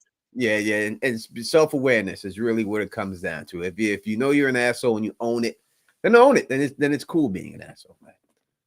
Yeah, for television, it's like I wouldn't necessarily want to always hang out with Jade, but for a TV character, he's fucking hilarious to watch. He says, Henry asks about the tree and the wife and numbers. Jade's like, yeah. I don't care about Fatima either. I need to talk about Victor, and Jade's like, fuck you. Okay, so then we go to Victor. This is probably one of our big scenes of the episode, obviously. As Victor comes to the bottle tree with an axe to go choppity chop, chop, chop. And the boy in white shows up and says, don't do that. And says, don't do that. Victor says, bad tree does bad things. And the boy in white says, the tree is important. Why? And then Victor asks, why won't you help them? And he said, I tried to help with Christopher. So this is how I took this. Tony, you can, or tell, see if you agree with my take on this or not. But I assume what he means is he told Christopher all the secrets to this place, and it drove Christopher crazy, and it led to everyone dying. So he can't do it again. And now he feels like the only way that something's going to happen or his goal is going to be achieved is by everyone figuring it out themselves. Yeah, it seems like whatever he told Christopher either wasn't buying it and it led to everybody dying, or Christopher made Christopher go crazy and everyone died. But either or, everyone died after he told them. So now he's just like, you know what? Y'all never going to believe it unless you see it for your own eyes. So now you're just going to have to figure this shit out. But it's about time that Victor did say to him straight up, like, hey, just tell me what to do. Just tell me something. Tell me what to do and everything else. You know what I mean? And that's just what it is. So I'm glad that they did do that. And I'm glad that he did say something, he should call the boy in white. And they gave the boy in white a reasonable explanation why he doesn't want to say anything.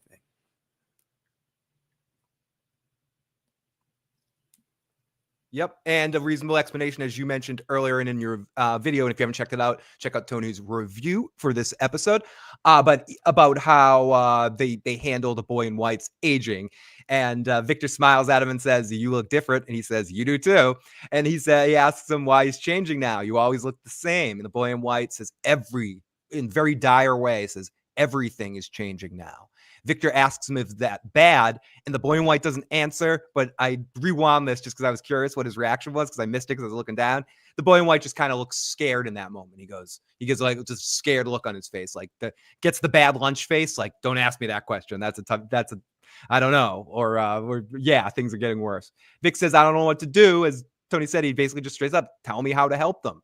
And I thought you were my friend. And he just goes, I am your friend. Don't cut down the fucking tree.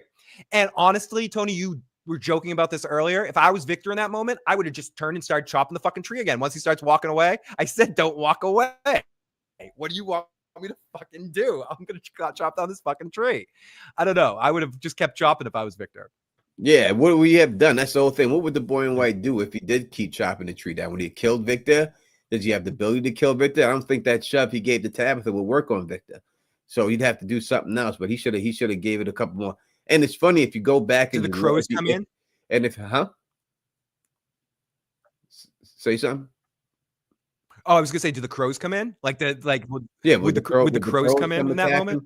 And but it's also funny if you go back and you look at where Victor did that chop. It looks like a face, like a werewood face, right underneath where that chop looks like a smile. If you go look, you'll see it.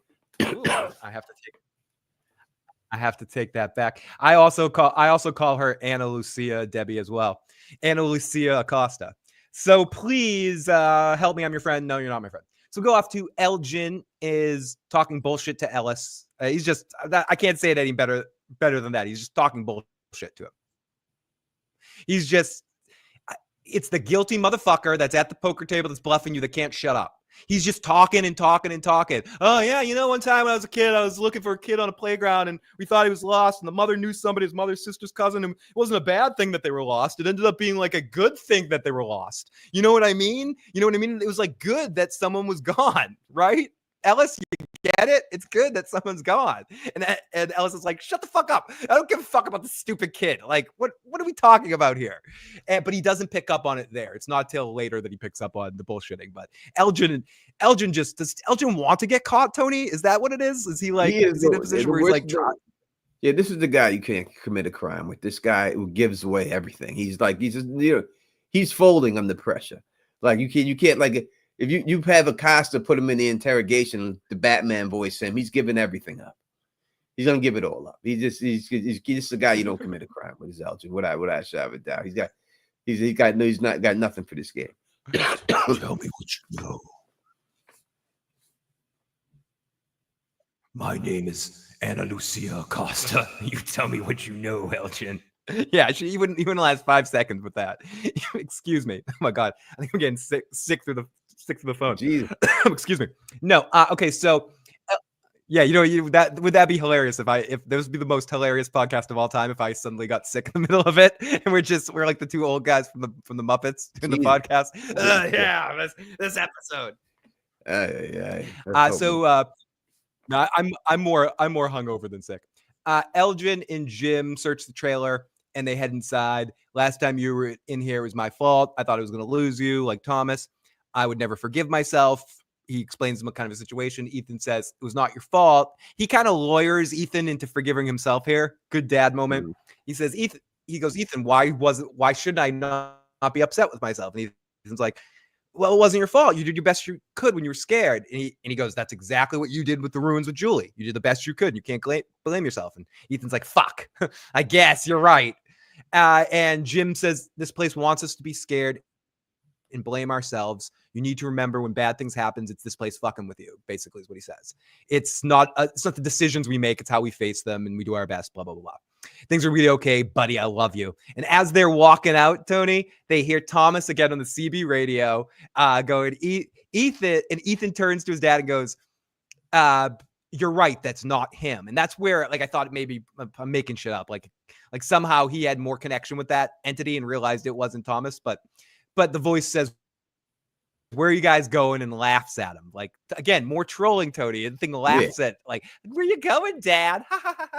Yeah, trolling him. And now, but Ethan is like, you can't fool me no more. Ethan's like I'm hip to your games. You know what I mean? And that's what that pep talk gave him. You know what I mean? Which again, it's too much Jim moments.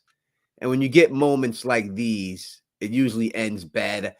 I don't know. I can't see them doing that. Just no way.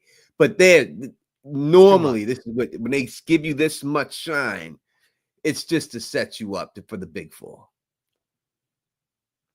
Absolutely. So yeah, no, absolutely. It's usually they do all of this to make you care about somebody even more before they go. Sometimes what happens in certain shows, Tony, is a character you don't see as often will show up more right before they end up getting taken down to. Like you start seeing them more. You're like, oh, I haven't seen this character in a while. That used to happen a lot in The Walking Dead. Like you wouldn't see a character for a while, then they'd have an episode about them, and then they die the next episode or something. It is definitely one of those types of TV tropes. Yeah, I see them running that 100%. But hopefully what it is they know that we know, so they're doing it as sort of a swerve of some sort. So Julie and Tabitha check out Victor's pallet truck. Julie asks, is this, is blah, blah, blah, blah. Is things going to be okay? And Julie says, they just have a random conversation about some other situations that is unimportant until they get to the real conversation. And Julie says, I don't think I was dreaming. I think I went somewhere. 1 second, I was in a chamber with the three of us screaming, Marielle, Randall, and her. And then I was with some dude chained to the wall. And then I was in a tunnel, could hear you and Victor talking. And then I heard the kids screaming Anakui. And all I could think was, what if I never come back? I was scared. Tabitha says, you're never going to be alone in this place. Oh, it's another awe moment with the Matthews here, which again is scary for the second half of this episode, because we had just a lot of like family bondy awe moments with the Matthews. Like, oh, maybe they are, they're getting it back together. The band's getting back together. So one of the Anakui kids are watching them from a distance, Tony, and it wants them to follow her. And I guess if someone asks you if you're a god, Ray, you say yes. If an Anakui child shows up, Tony, you fucking follow it, right? Like, I guess I'd follow it too. I mean, you're following the white rabbit.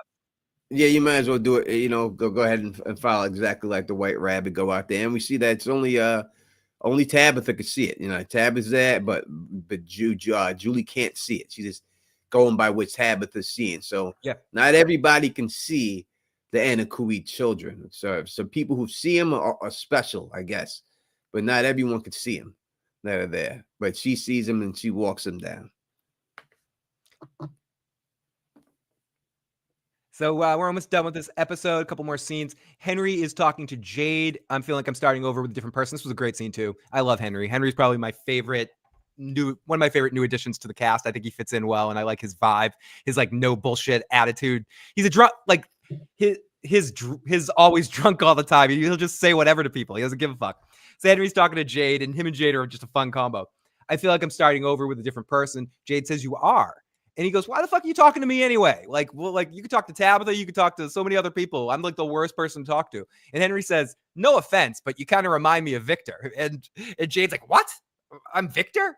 And he goes, and then we said this earlier. He goes, you're up on a tree talking to nobody, and Victor's talking to a block of wood trying to get meaning. You guys are kind of similar. And Jade goes, fair.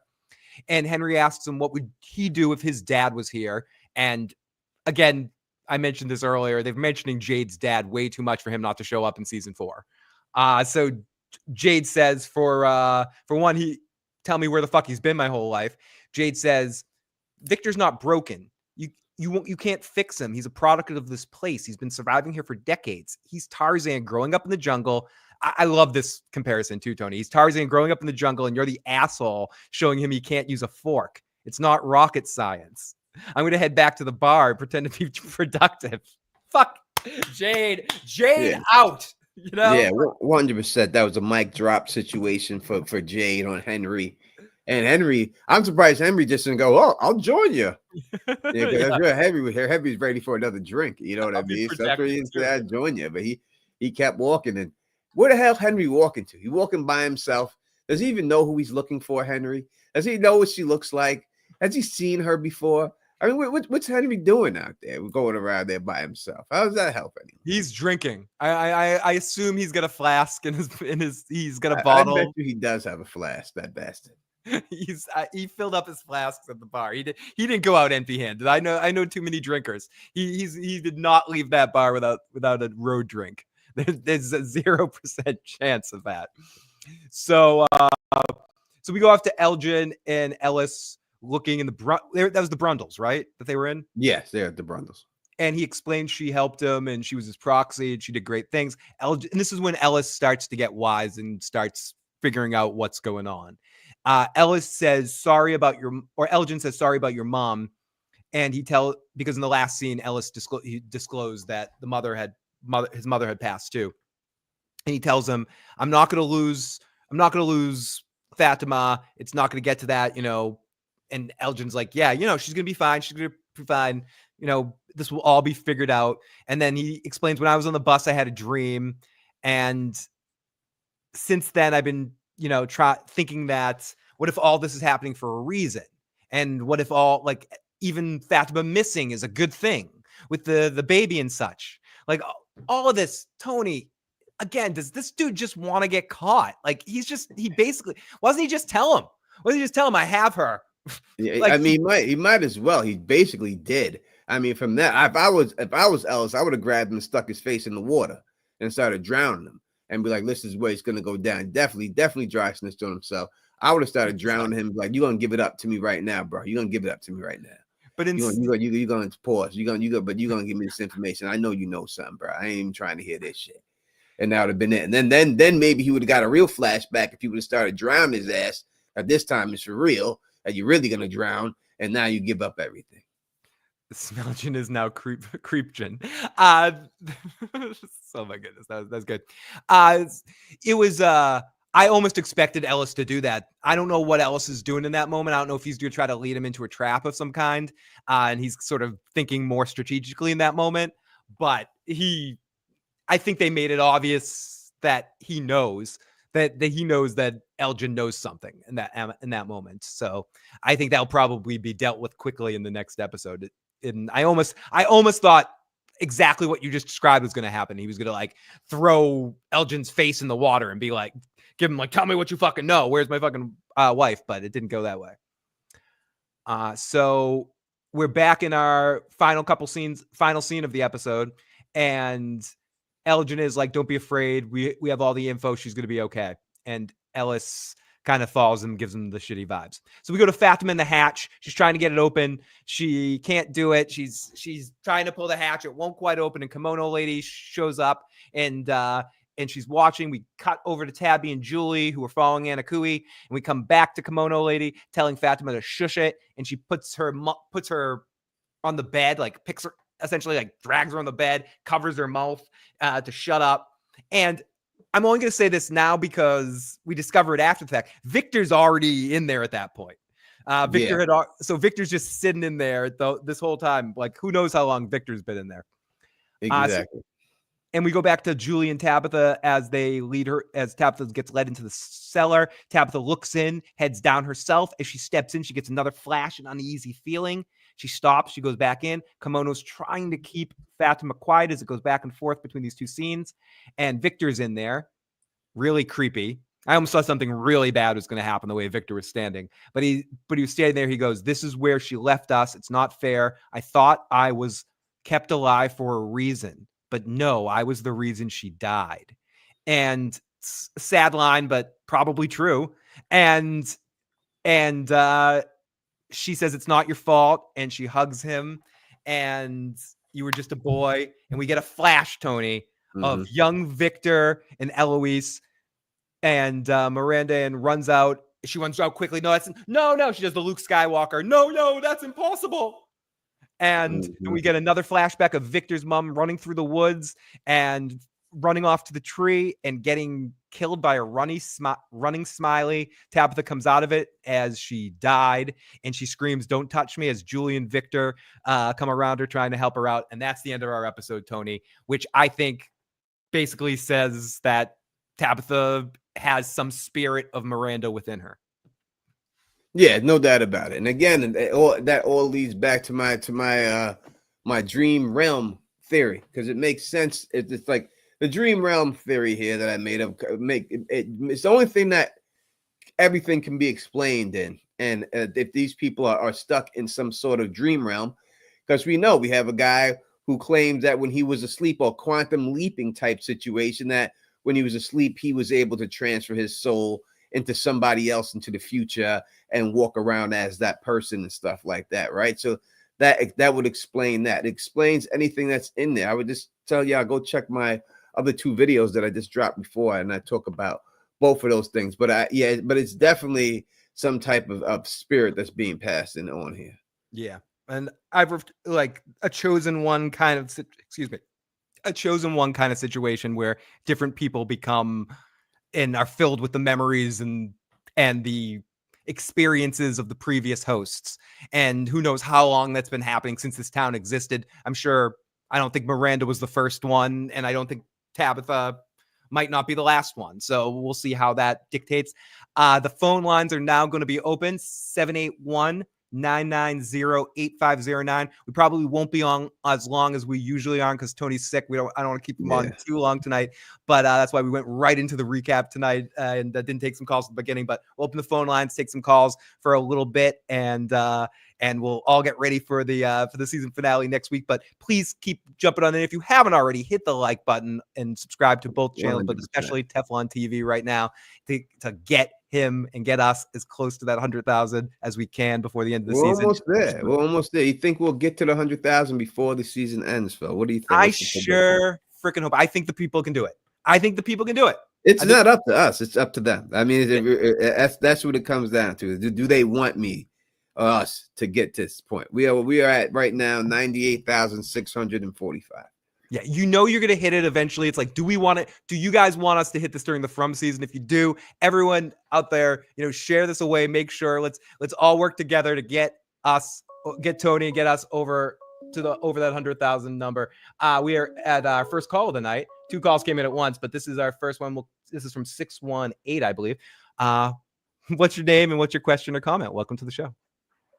Hey, this is your girlfriend, Turd Ferguson. How you doing? How's it going, Turd? What up, T? It's going, my friends.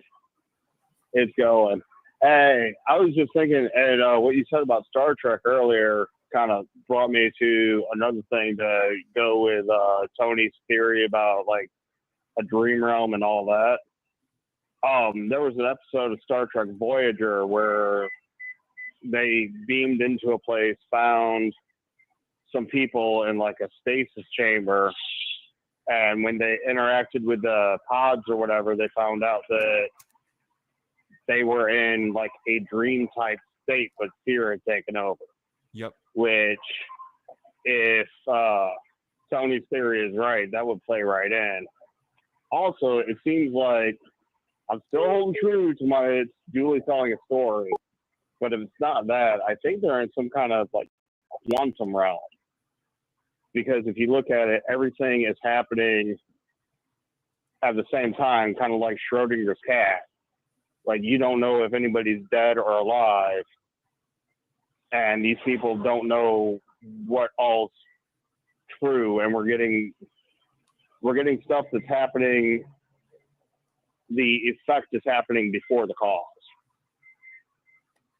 Yeah, I can understand If that exactly makes what you're sense. saying. Yeah, it does make sense, and it definitely could be something like that. You know, but I would think, you know, if it's definitely some other dimensional port, but it would have to be able to explain some type of fourth dimensional situation going on here with these people, and that's the only way it actually could all be. You could say how you do all these things, and to me, how all these things that we've seen had happened can happen in the dream realm.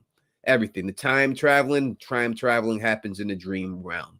I believe that the reason why this place looks the way it does is because everybody is subconsciously building this place. When they come up in there, a piece of them are all in there, and that's why the place looks like it does, and that's why a lot of these things look like the houses that where Victor was from and stuff, because everyone who comes in there puts a little bit of themselves inside there without actually knowing that they're doing that stuff. And that's why you had the Circadia monsters, because that was put in there by Sarah's brother, and you have a little bit of everything in there and stuff like that. So that's why I think everything like that goes through. There's also something that I noticed kind of rewatching the first seasons and that when you go back and look, when the family is traveling on the road, once they tell them to turn around, the first time they pass over the railroad tracks, you see phone lines and electrical boxes and everything like that on the railroad tracks. The second time that they pass over those railroad tracks, those are gone. Yeah, I remember that when in season 1, and I looked back at that to see if I was going to do anything about it, and I couldn't do anything about it because the angle is different enough where you wouldn't see it if it was there. Now, so it could be either they were different, or the camera angle was shot different. It's one of them though. Right, and I'm also wondering with the whole like dream realm theory and that back to the Star Trek thing, because again in Voyager, which was a subpar Star Trek compared to everything else. Sorry, Phil. No, I'm a Deep Space Nine. I'm a Deep Space Nine fan first, and Next Generation and original series. Voyager is low in my list. I think Voyager has good episodes, but overall is kind of disappointing.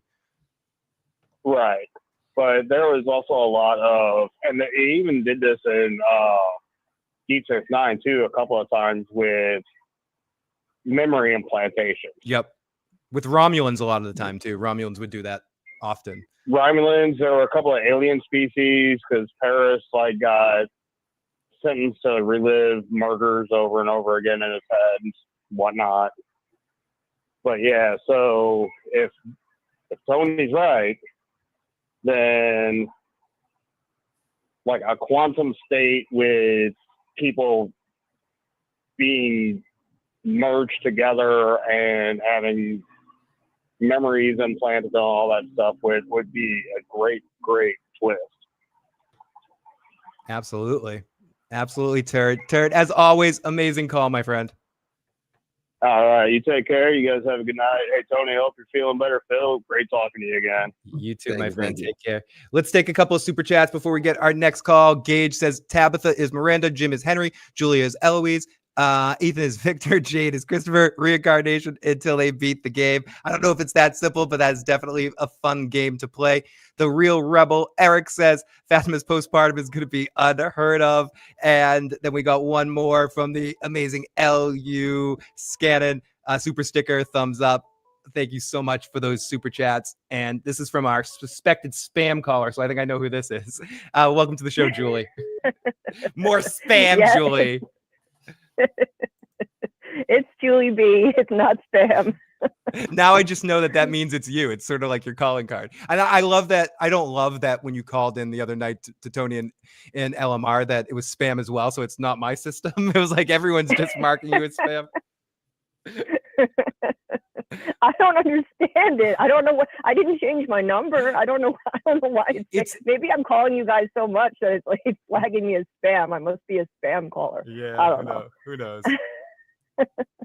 Well, I was so freaking excited at the end of this episode. I was freaking out when Tabitha had that flood of memories.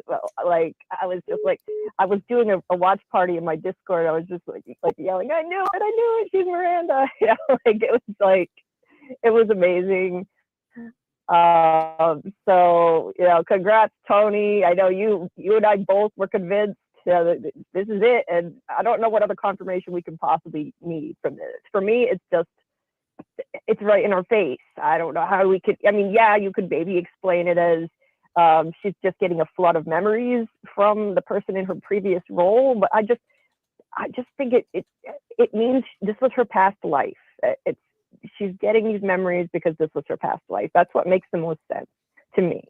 But you could look at it either way. Like, I understand people having a different point of view, and she's just getting those memories flooded to her because she's filling the same role. But I mean, just if you look at all the signs were there, they laid a trail of breadcrumbs for this, going back to when she was in the cave with Victor, and she picks up the suitcase. There's some kind of bridal thing in there. I don't know if it's a dress or whatever it is, but she looked at it and she's like, what the fuck? She recognized it. That was never explained. That suitcase is old as hell. It's had really old stickers on it. How did she recognize it? She saw the crayon holder in Victor's room. She said, I remember this. She has been maternal to him from day one. The only one who's been able to unlock buried memories with him. Like, I mean, the latest scenes with him, even more so. I mean, it couldn't have been any more in my face. Like, she is his mother. The way she was able to calm him down. I mean, I was sure of it. And now, yeah, it's like, I'm just amazed that they revealed it already, though. Like, I mean, the showrunners promised answers this season, but I didn't expect anything this big. Like, they delivered. This was a huge reveal. And it's not even the finale yet. They didn't even wait till the finale. I'm surprised. I know it's like a two-parter, but I would have thought they'd at least wait till next week. Wow. Now, some people are getting confused. Like, okay, how does this work? Is everyone reincarnated? No, not everyone is reincarnated. That wouldn't make any sense. Like Ethan, he's not reincarnated. Like, if he were, he'd be Victor most likely, and Victor's alive. So I don't think the children or the spouses of reincarnated people are also reincarnated. So like Jim is not. Ethan and Julie are not, in my opinion. Like, certain people are just unlucky. They're in the same vehicle as somebody who's reincarnated, like people on the bus. Or you married someone who is, or you're a child of someone who is. Like the whole bus could have all been for Marielle. And like everyone else is just like, okay, you guys are all happen to come just to get Marielle there to fuck with Kenny or something. It could be something simple. Like, I think there are a lot of people, like the eggs that get broken making the cake to get certain people there to fuck with them. And and that's the case. Like, other people get dirty by getting certain agendas. So I agree. I don't think everyone is a match one for one. I think Tabitha is probably the important one in that family, and then they'll fuck with the whole Matthews family because of it. I personally don't think each one of the Matthews family is sort of connected to somebody else in the past. I think it's probably just Tabitha. Right. And I think that, in some cases they are like just filling a certain role. It's not reincarnation. Like Ethan is clearly filling young Victor's role. He was chosen by the boy in white. It's just, he's not reincarnated. That's all. So some people are just chosen for certain roles. Some people are literally reincarnated. That's how I make sense of it in my head. But like, but I mean, it's like with Tabitha, I mean, come on, like, she made the same bracelet as Miranda, exact same bracelet. She has that same favorite song, that weird moment. all the breadcrumbs were leading here, and so for me, this was just confirmation. And then like Tony was saying, Eloise wasn't in the scene where you see Miranda getting killed by Smiley, and clearly that's her memory, not Eloise's. I think it's got to be. It's just got to be. So I was so excited that I was too busy typing in the chat while I was watching the thing that I didn't even see Smiley. I had to go back and play this scene over again. I missed Smiley's amazing cameo. That was fantastic. Yeah, he got a full smile in there, and then turned into monster mode, and then we got, which seems like a small one, but it's something that people have talked about. It's another confirmation that people are listening. We see one of them creatures running, which, whether they can still run now in present time, maybe they chose not to because it was too easy. It's an added bonus of the game, like passing out the talismans. It's too easy to kill people, so we'll walk and give them talismans. And now, because Boyd is, as Tony has said many times, now that they've gone further in and I'm only using game as a term loosely, now that they've gone further down the games, it gets harder again, and now the upgrades are going to come out again, and they're like, oh wait, wow, this guy's hard to break. These people, they got an interesting group here this time. We gotta work a little harder to break these people. And so I think that's why things are amping up, and Boy in White is getting older, and everything is changing, so to speak. Oh yeah, that was so clever and funny how they explained the Boy in White's age. we see you're going through puberty. Yeah. Exactly. I see you're going through puberty. What's going on there? It's this place. I'm growing some hair in my pubes and I can't control it. Like that. He basically said that. It's cool, but I think it's an awesome way of handling that, and hopefully it won't be a problem with Ethan. If they have 2 more seasons and they can just sort of, I don't know if they're going to yada like if Ethan hits a growth spurt, or maybe they recast him. I mean, I hope they don't have to, but I'd rather them recast him than just make up another reason, to be like, oh yes, everyone's aging quickly now in this place. Right, like that would be going too far. I don't think that would work. Like, the Boy in White is some kind of a supernatural kind of an avatar, so they can do that with him. They can't do it with Ethan. No, right. Absolutely, that wouldn't work. I think at the worst, they could maybe. I hope they don't do it, but I don't think they'll kill him off. I think maybe send him through a tree and have him come back different, or maybe he time traveled and then he comes back.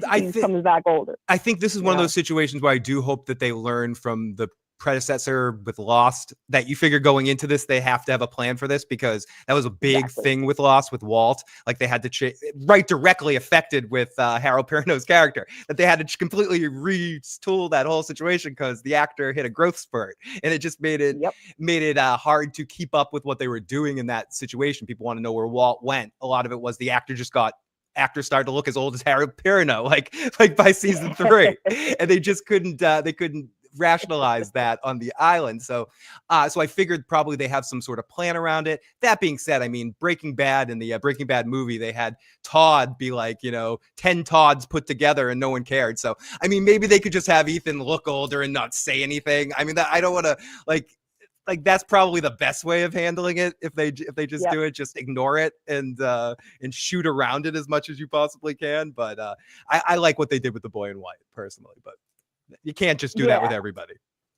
No, you can't. You can't. And with Walt, like, they can't make that mistake again. I've been saying this all along. Like, with Walt and with Ethan, they wrote these characters as being special and connected to this place. Walt actually seems more connected than Locke. Even he knew stuff Locke didn't know. He said, "Don't open the hatch" or something. He was tapped into the game. They had some serious plans with him of playing the parallels. I can't say this for sure because who knows, and quick slight Lost spoiler, and then I'll let you go, Julia. We'll get some other calls. Because I'll take this down a weird Lost angle, but I think they were even throwing parallels with the Jacob in the Men in Black parallels with them playing the game of the board game, and not chess. What was the game that they were playing on the beach? Whatever it was. And I think they were sort of like, maybe he would have had a similar role of inhabiting what happened with Locke in the final season would have been Walt. And it would have been some sort of, and I don't want to say that in case people do watch it, but maybe something like that would have happened. Anyways, blah, blah, blah, Lost. We'll have to do a Lost podcast at some point. Yes. So let's hope that they learned their lesson and don't cast a child as really special and important to this place. And then, forget that, oh yeah, kids do tend to grow. So yeah, I don't want to see anything like that happen to Ethan. And that would suck. I really liked Walt. And when he came back, it looked like he had a full mustache when he popped up in a cameo. Exactly. He's coming in with a beard and he's like a hairy chest and stuff. It's like, no, Walt, you're supposed to be 7. Stop, or 14 or something, whatever. But Julie, thank you. Anyway, have an awesome night. Julie, are you streaming later tonight? Not on my channel, but I will be on Sci-Fi Vision's channel doing a call-in live a little bit later, maybe like 10:30 or so. But we'll be going for hours and hours. So we do long lives. Awesome. Not as long as mine. No, it's not going to be 11 hours. I swear. It's not going to be like my last live, which is 11 hours. It's not going to be crazy like that. Awesome. Julie, you have an awesome night. Awesome to hear from you as always. Take care. Thanks. You too, Phil. Peace. And let's take a couple. I think we have a text message. Someone sent a image. I can't play it. This was The Giver was written by Loris. It's the show called The Giver. Let's see. This is from John T from California. Something about The Giver, written by Laura Slowly, a story about a society whose citizen has no memories of a past except for the individual known as the receiver of the memory. So if people want to check out The Giver, maybe there's some connections to that. We do have another call. Let me take this one. I'm not sure who this is. Caller, what's your name and where you calling from? What's your question or comment? Hey, this is Janelle. I'm calling from New York. Hey, Janelle, welcome to the show. What's going on, Janelle? Yeah, first time watching. Oh, really? Well, thank you for watching. Appreciate it. Yeah, I just have a few theories of my own. The episode was kind of crazy. Let's go. Just like noticing that she is a reincarnation of the mom. But I kind of figured the show is kind of more like Avatar to me, with Aang, and it's like a past life reincarnation, like somebody's gonna come to save a group of people. In the case, it's the kids. I want to ask you guys, like, what do you guys think? Because I know that you have this theory about, it's a quantum realm because there is interaction between Fromville and the quote unquote real world. Like, things are happening in both places. So, like, is it fake reality and there's like a base reality, and something happened in base reality that created this like pocket realm, and they're all trying to figure out who's like the player or the chosen one, and that person in the case, she's trying to like save the kids, and that will kind of break the cycle. In the case of like Avatar, where the Avatar breaks the cycle, balance the world, etc., etc. So that's like kind of my ongoing theory. Like, what do you guys think about that? Well, I did a video. If you go check, if you want, I mean, I don't know how many videos of mine you ever watched, but if you watch my last 2 videos that I put up a video of how I believe this whole show is going to end. And I put up the 2 videos before that. I put up explaining that I believe that they're in a dream realm. That this is all a realm of dreams, and they're not physically sleeping themselves, but they are inside of this dream realm. They are trapped inside of it. And that is how everything can happen inside this place the way that it does, and they keep getting dragged back into this dream realm.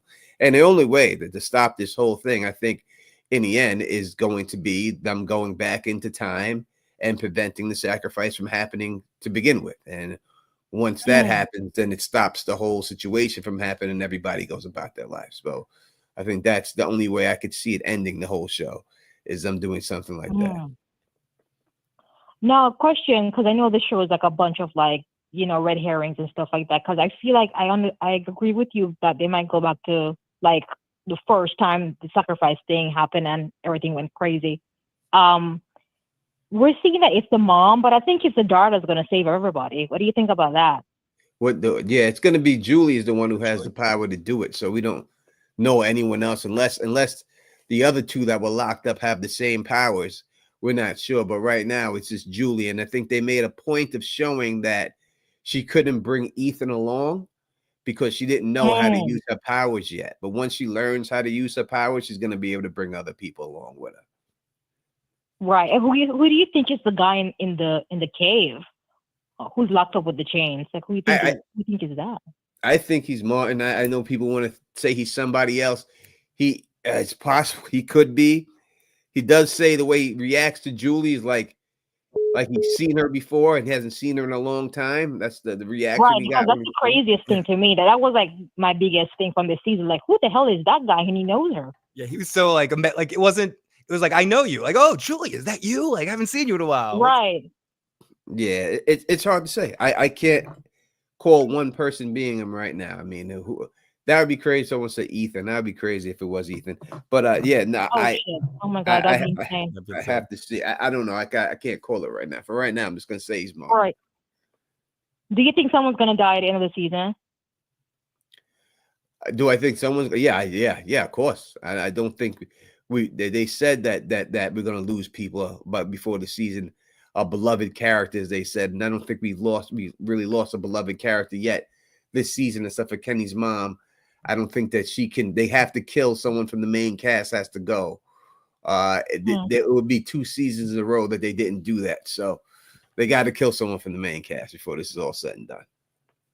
I agree. Right. I think it's like getting too long in the tooth now with like everybody just like still stuck around. And I feel like they're gonna have to take somebody off like the board. Yeah, to show how heavy this place can be again. I feel like that's one of those things where I'll know how I feel about this whole season after it's over, because if they set us up into sort of like lull us into a sense of security here, to just set up with like a big death, a big moment, or even maybe a couple people, because it could be Fatima and Ellis. It could be, that those are my top picks for main character type people to go. Either one of the two of them dying in some ways, but there's other characters too. Or we've talked about one of the Matthews tonight. I think everyone but Boyd is a potential. And I think Chrissy and Marielle are okay too. We haven't seen them enough. Tabitha ain't going. And Tabitha's not going. But I think Chrissy and Marielle are okay because we haven't seen them enough to be in danger this season. They're almost side characters this season.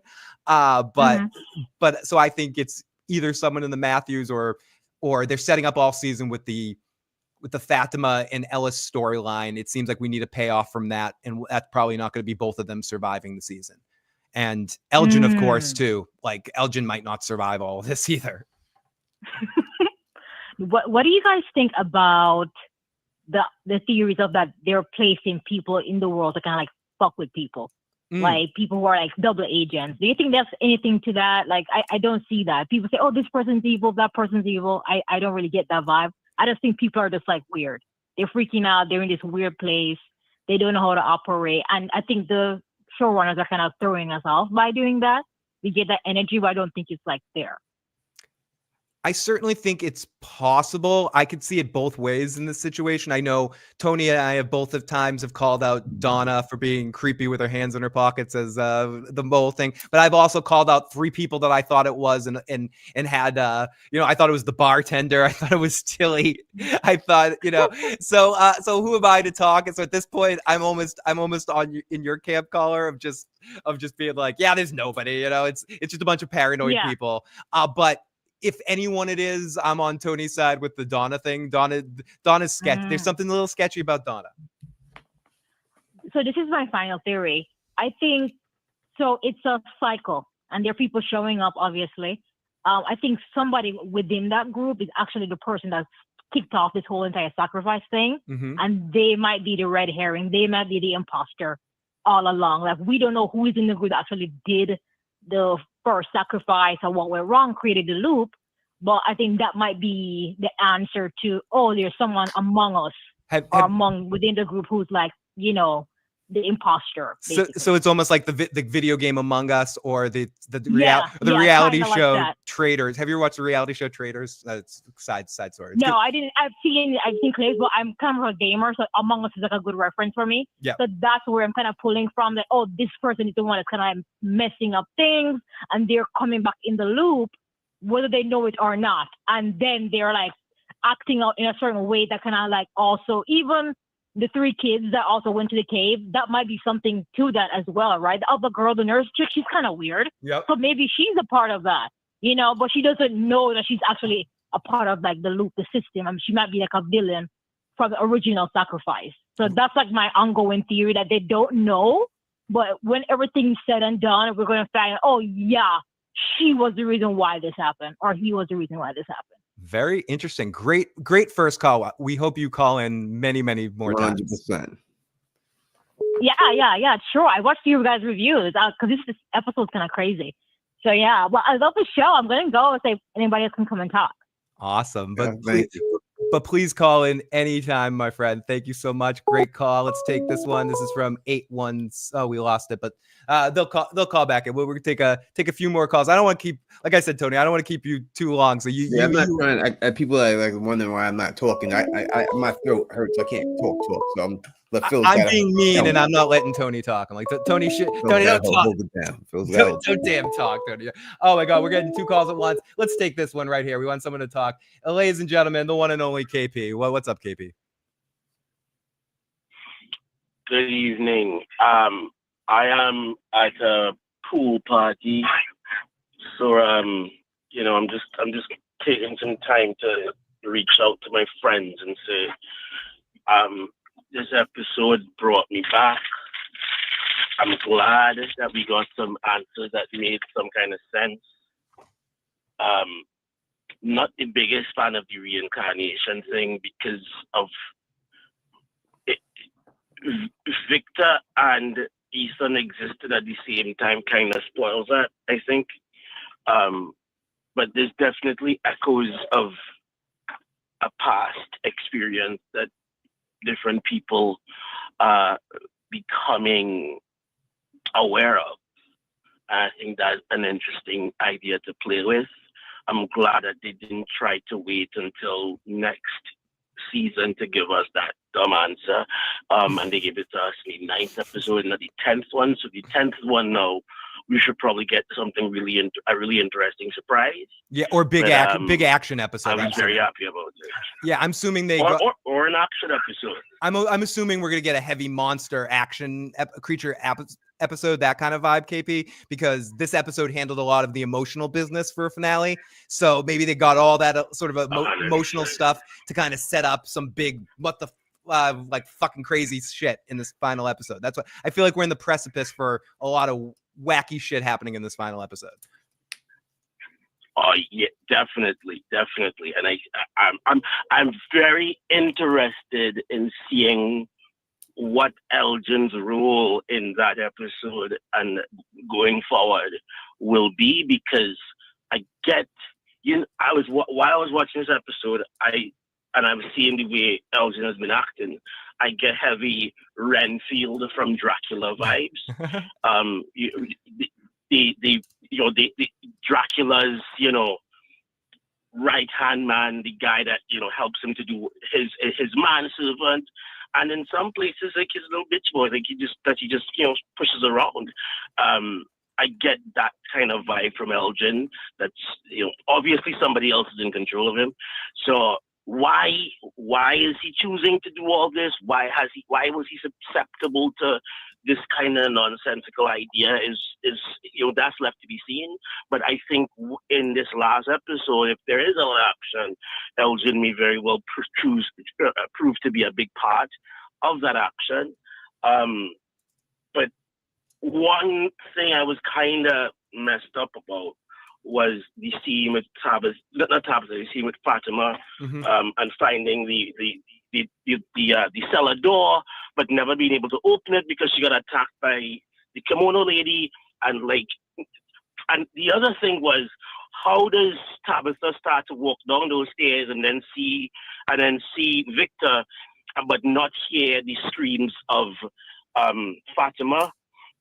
To me, that was it was kind of weird to have them go into this place, the cellar, and we're expecting them to do something with Fatima, but instead Victor is there and kind of grabs them away from that initial mission, and they kind of ignore the idea that Fatima is, well, at least based on what they were telling us in the episode before, in the scene before that, it seems as though Fatima is being getting attacked right now, and they didn't go to her. I just thought that was kind of weird. Yeah. But I'm sure they'll probably fix. I'm sure they'll tie that up in episode 10. So yeah, those are my thoughts. And KP, I'm glad I stuck with it. KP, thank you so much for checking on in us. You're at a pool party. Get back to your damn party. And thanks for sticking with it, man. Yes. You're going to give up a couple of times, but you stayed the road. You stayed the road. Oh, I did not hang up. I think he, I did. If I hung up on you there, KP, that was by accident. This is 816. This might be Glues, Guns, and Roses. Is this you, Glues, Guns, and Roses? That was by accident. This is 816. That's someone. The radio in the background. Hello, who is this? Hey, this is Tony from Kansas City, KC. Oh, welcome, Tony. Hey, how you doing, Phil? Hey, man, look, I just got a question for you and Tony, man. It kind of seemed like they setting up it to be to where the younger cast is going to be the ones that live, and they dying, they gonna kill out the older cast. We already know that Jim is dead. We already know that. Only reason why I say that is because in the first season we seen him hanging, so we know he's gone. Jim's gone. You know what I mean? Tabitha, if she is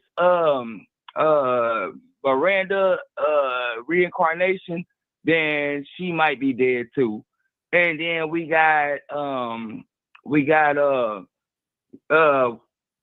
Boyd predicting his own death.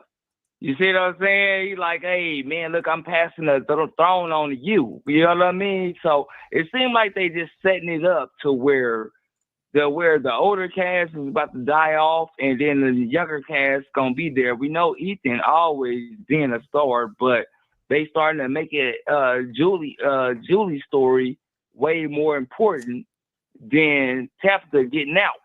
You know what I'm saying? That's crazy. So what do you think about that, Tony? What do you think? I don't know if they'll kill everybody off. I think they're just going for, these are the people who did die before, and now this will be the one time that these people are actually able to get it done.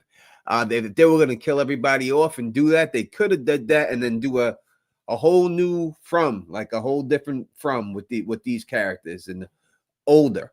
Like you could have Ethan growing up and he's still trapped in there and he turns into Victor, something like that, and start all over again or something like that. But I do think that most likely, some of them will die and not all going to make it. And I never thought that Boyd was going to make it out. But in the end, when this is all said and done, I think everyone lives in the end. I think they'll all make it out when it's all said, because they'll reset this whole thing so none of this ever happens. And then that's just the way it's going to be when they end it. Do you think that Jade is really the chosen one? If he's Christopher, you know what I mean? Is he really the chosen one? That he's the one that's going to free the kids and get everybody out? I think that it will be a combination. I think because Christopher went crazy and he didn't believe. And the one thing that we see that Jade does do is he believes and he listens and he tells, Jim to listen to his wife, and he believes everything that he's saying. Christopher was narrow-minded. He didn't want to believe nothing, and that's why everyone got killed. But Jade's not that way, and I think that's the difference between Jade and him. And him, yeah, and I understand that. Yeah, I just don't, because, to be honest with you, that Miranda was never the chosen one. You know what I'm saying? It was Christopher that was the chosen one, and that's why she got killed. And you know what I mean? If we keep on thinking that Tabitha is the chosen one, but real talk, it really is Jade. You know what I mean? And I just want them to play a little bit more with Jay's story. You know what I'm saying? Because I think he's gonna be the one to get them all out. Yeah. I'm with you on that. The more Jade, the better, my friend. And I am with you on. I don't know if they're going to kill off all the old. If Donna disappears, I'll be with you on that. I'll be like, okay, I'm on to something. But as long as they keep Donna, they keep Henry, they introduced Henry as a new older character. So hopefully they'll keep that balance of the both generations in there, because I do think Jade and Boyd especially are the people that are going to help get them out of there the most. Okay, hey, before I go, can I'm gonna ask both of y'all this: if they do kill off a main character, who y'all think they gonna introduce? Who y'all think they gonna bring in the where it's gonna be like, wow? You know what I'm saying? You mean this season or when? Another Miranda, another Tabitha. You know what I mean? You feel where I come from on that one? Like, it's gonna be somebody, like another reincarnation of somebody. Jade's dad's gonna show up. I've been saying it all night. I think that's gonna be someone goes and Jade's dad gets introduced next season. Yeah, that's cool. That's cool. Hey, all right, y'all. Hey, man, look, I love y'all. Love both of y'all. Love everything that y'all do. All right, I'm gone, man. Thank you. Thank you, my friend. And let's catch up with a couple of super chats while we're waiting for Glues, Guns, and Roses. Please call back in now. I'll keep the phone lines open for you. Interesting. Boyd reacted like, because I've just canceled your call a couple of times. Here we go. Just let's wait 1 second. 81. What am I looking for? I'm looking for 812. Interesting. Boyd acted like Fatima died in season 2, the same building. We both were alone there with Ellis yelling at the monsters outside. Absolutely. It was very similar there. Saggy Star is a member. Gargle with warm salt water and get some rest. And welcome to the show, Glues, Guns, and Roses. I wanted to make sure I got your call because I probably skipped your call a record number of like 7 or 8 times. I saw you calling in. I kept sending you skipping your call. So welcome to the show. How are you doing tonight? Hey. How are y'all? I'm doing great. Good. Me too. Great episode. Yeah. So I want to bring something up. For some reason, I hear myself echoing in the background. Do you hear that? No. Let me see. Let me see if I can stop that. Nice. You sound right. Okay. I don't know. I guess, okay, I don't hear it anymore. I don't know. Anyways, with Elgin, we've seen other characters come through and do evil stuff, right? Mm-hmm. Okay. Yes.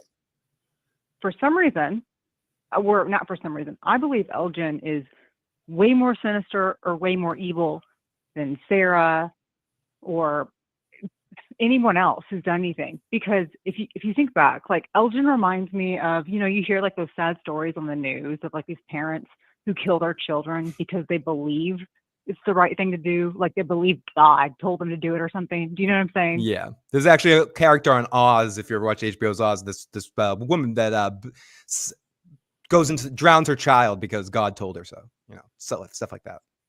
Yeah. That's the vibes that Elgin has been bringing in.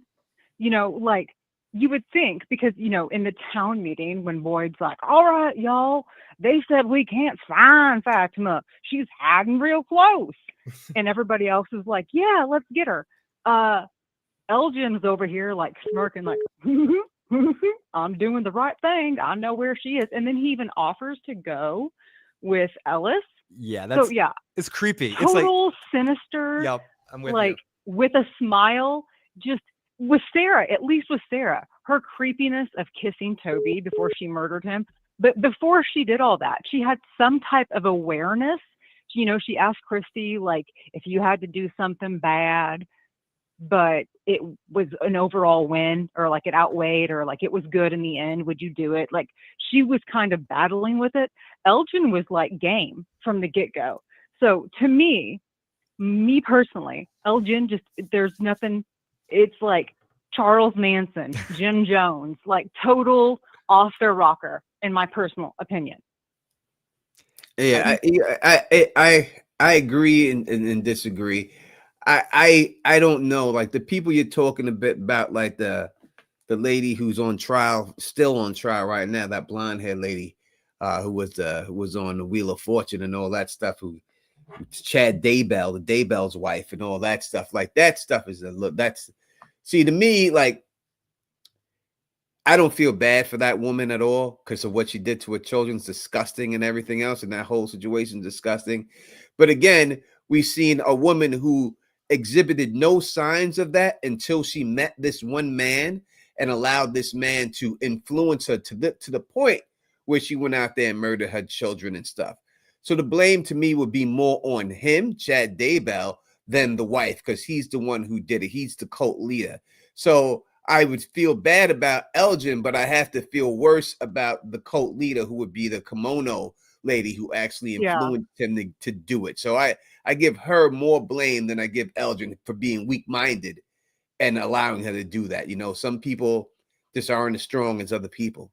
And, you know, it's so the more blame goes to the kimono lady than Elgin, to me. Okay, yeah. Well, Kimono Lady is just obviously the worst, right? Like, she sucks ass. Nobody likes her. Nobody wants to be around her, give her child or whatever. But think about it. He's with a group of people. Let's say he's weak-minded. Well, he's with a bunch of other minds that are listening to Boyd saying, Fatima's gone.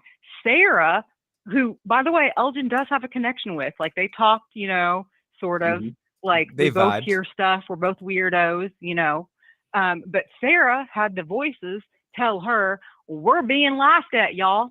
They think it's real funny because we're hiding her real close and y'all can't find her. And everyone in the town's like, yeah, let's find Fatima. So don't you think that would have been his coming to Jesus or coming to the entity, whatever, coming to moment that have been like, damn, you know what? Fatima is trying to escape. She's tried to cut me. Everyone in town is over here saying, let's find her. It's not good. Sarah's voices are laughing. I'm the only one with a smile keeping her in that room. Do you know what I'm saying? Do you not think that would be like your wake up moment?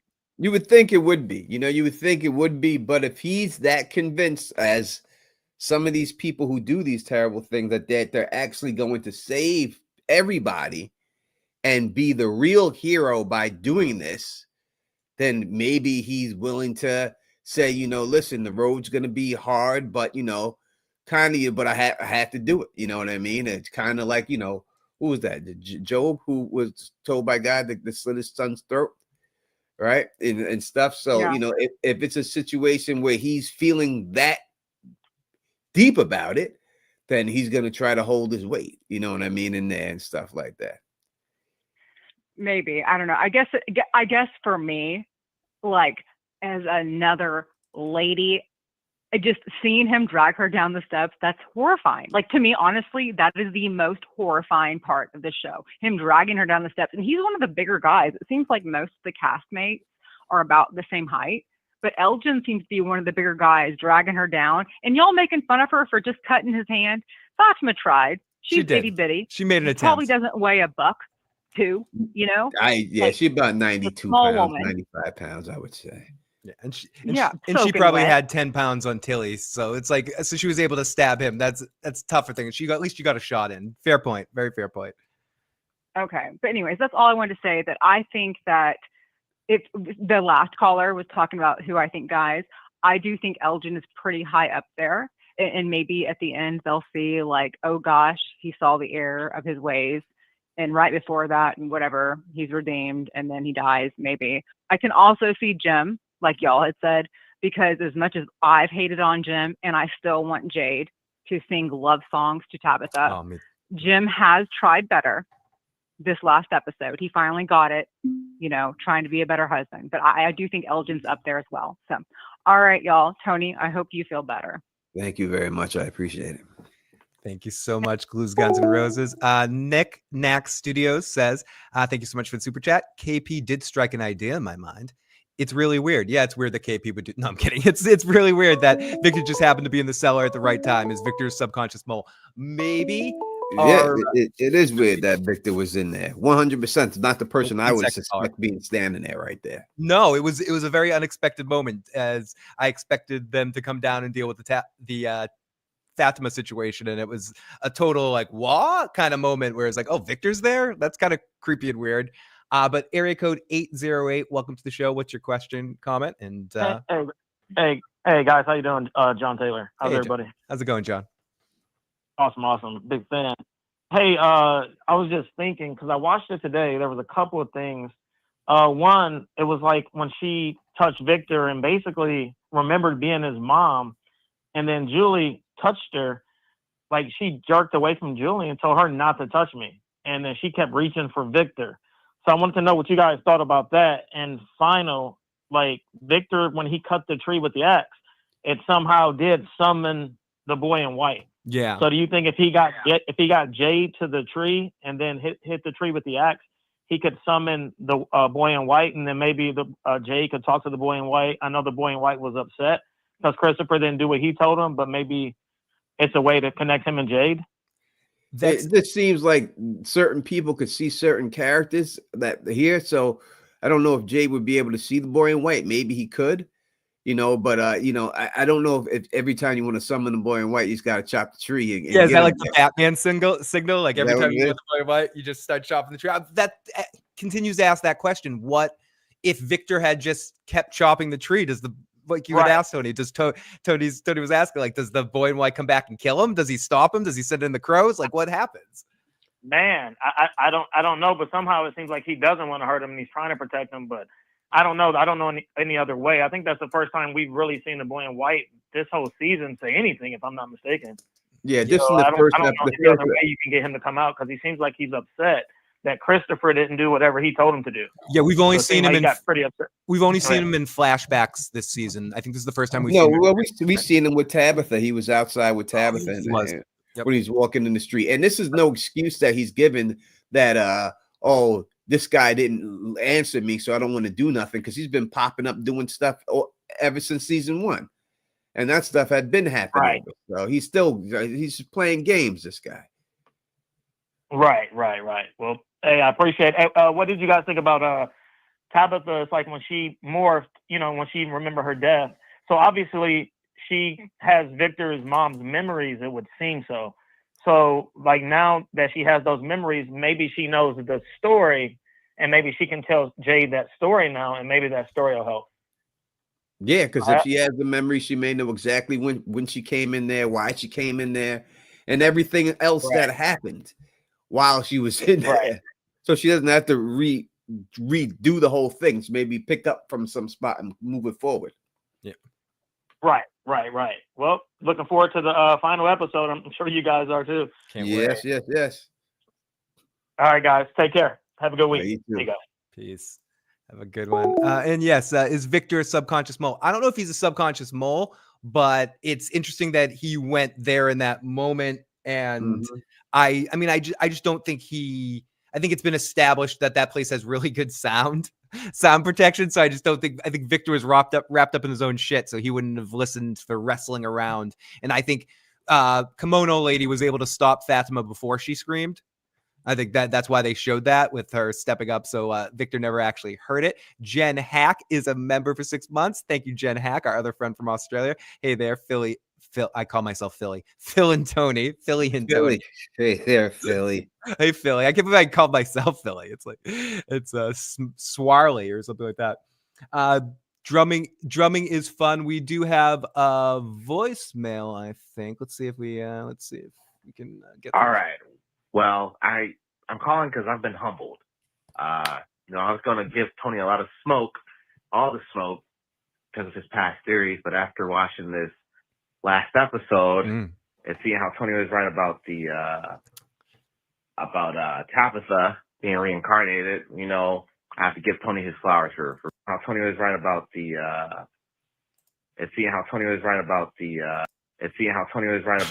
Sorry. About Tabitha being reincarnated, I have to give Tony his flowers for being right. I do think you guys are wrong in that we don't have enough answers, because all the answers we have been getting are like answers for questions from season 1. So there's still a lot of things from last season that we still haven't been getting answered. But I think, the answers are adequate, and I think they need to. I don't know. I'm not with. I'm just going to pause this for 1 second. I'm going to play the rest of your message. It's like 15 more seconds. But I don't think my problem isn't saying that it's all the answers we need. I think sometimes people talk about this show like it's ending at season 3. Like this is the end of a season, not the end of the series. I think they're giving adequate answers for 100% for the season. It's just not like for the whole thing. Like I don't want to know everything yet, Tony. Yeah, everybody's just so rushy. It's the Netflix binge method. Everybody would rather the show come out in every episode in one shot. Yeah, I'd rather get it weekly, but now this culture that we have of getting everything, you ain't got to leave your house, Uber Eats, QVC started this shit in HSN, all this other stuff. And now it's just to the next level right now. Yep. You know, and I think everyone just wants to know everything right off the bat, but it really ruins it. So no, I think they're giving us the answers that we need that will open up there. If you start from season 1, there's only a couple of more answers that got to be answered, you know. From there, they give us those and they can set up some more questions. Yeah, to find out the overall mystery by the end. But anyways, let's play the rest of this caller's message about 20 more seconds. Tony's alien theory, but since he was right about Tabitha, I don't know. Like, now I don't know. So, you know, I wanted to congratulate Tony for being right, because I was going to call it with the smoke. But, you know, good to hear that, you know, good. You know, Tony deserves his flowers. So thank you guys. I gotta save this voicemail. Save this voicemail. Yeah, let's save that, because listen, you know, that's good. I'm glad he's ready. You know, he was gonna do what he thought he thought he's gonna have the Don, but he had to bend the knee to the Don, because the Don got it right. Don also got right how Tabitha was coming back in the ambulance and the episode and everything else. Don got that right too. Let's not forget that. You've got a lot right this season. Yeah, I did. I'm doing pretty good. There's still a couple more out there. We'll see how it ends, but you got a lot right. I've done pretty good this season. I ain't gonna, you know, it's pretty good. I mean, the kimono lady being Fatima, I may be wrong about that. I don't know. Yeah, I was with you too at the beginning, Tony. I was with you on that one too, and I think we're wrong about that too. Yeah, I think that one's wrong. I think that's wrong. I think I don't know why, but seeing them interact together makes it more obvious that they're not the same person. I don't know if that makes sense. Like when they're in the same scene together, you're like, oh no, they're not the same. At least that's the vibe I get. We got another super chat donation from Saggy. Star, do you think the baby could possibly be normal if she survives the kimono lady? No. That's if that kimono lady is involved in the birth of this baby, then it has something to do with the kimono lady. So I don't know if it's a rebirth for her and she's gonna move her soul into Fatima and switch spots with her, or do something crazy like that could happen. But the kimono lady is directly involved all the way with this pregnancy. So it has to do something with her.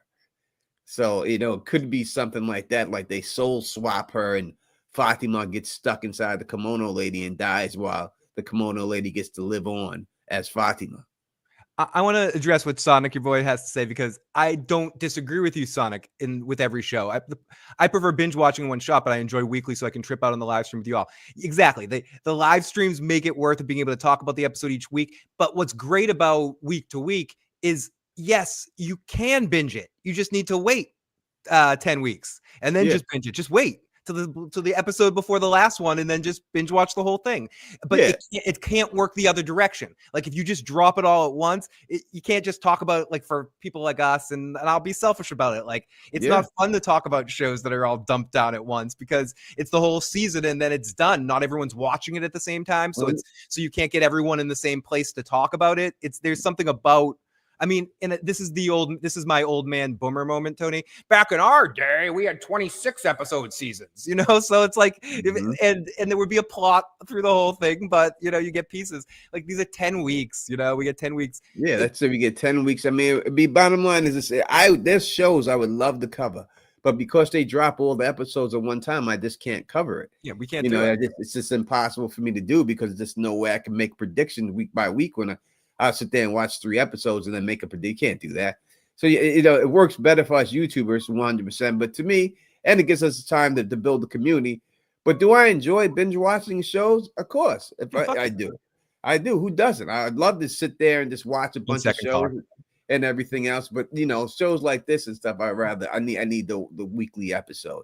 That's the only thing that makes a show as big as it can get, is weekly episodes. You drop it, it'll never be as big as a show weekly as if you drop them all in 1 week, because you get about 2 weeks of talk, 3 weeks the most when you drop it all in 1 week and it's over. And we'll get to you 1 second, caller. Don't go away. The only alternative that I would buy, Tony, would be like a hybrid model where you released all 10 episodes over the course of 4 weeks instead of 10 weeks, and you had them like broken up, like a Tuesday, Thursday episodes drop, you know, like 2 a week or something like that on a specific date, like where you made it come out a little bit more rapidly than waiting 10 weeks. But I don't do that. Just drop the first 3 episodes, then week to week after that, or something like that's what like Amazon will do, or Apple does that too, and some drop a bunch at first to kind of hook people. Like that's how The Boys usually gets released. Like 2 or 3 episodes get released. Anyways, area code 815. Welcome to the show. Sorry to make you wait. What's your question or comment?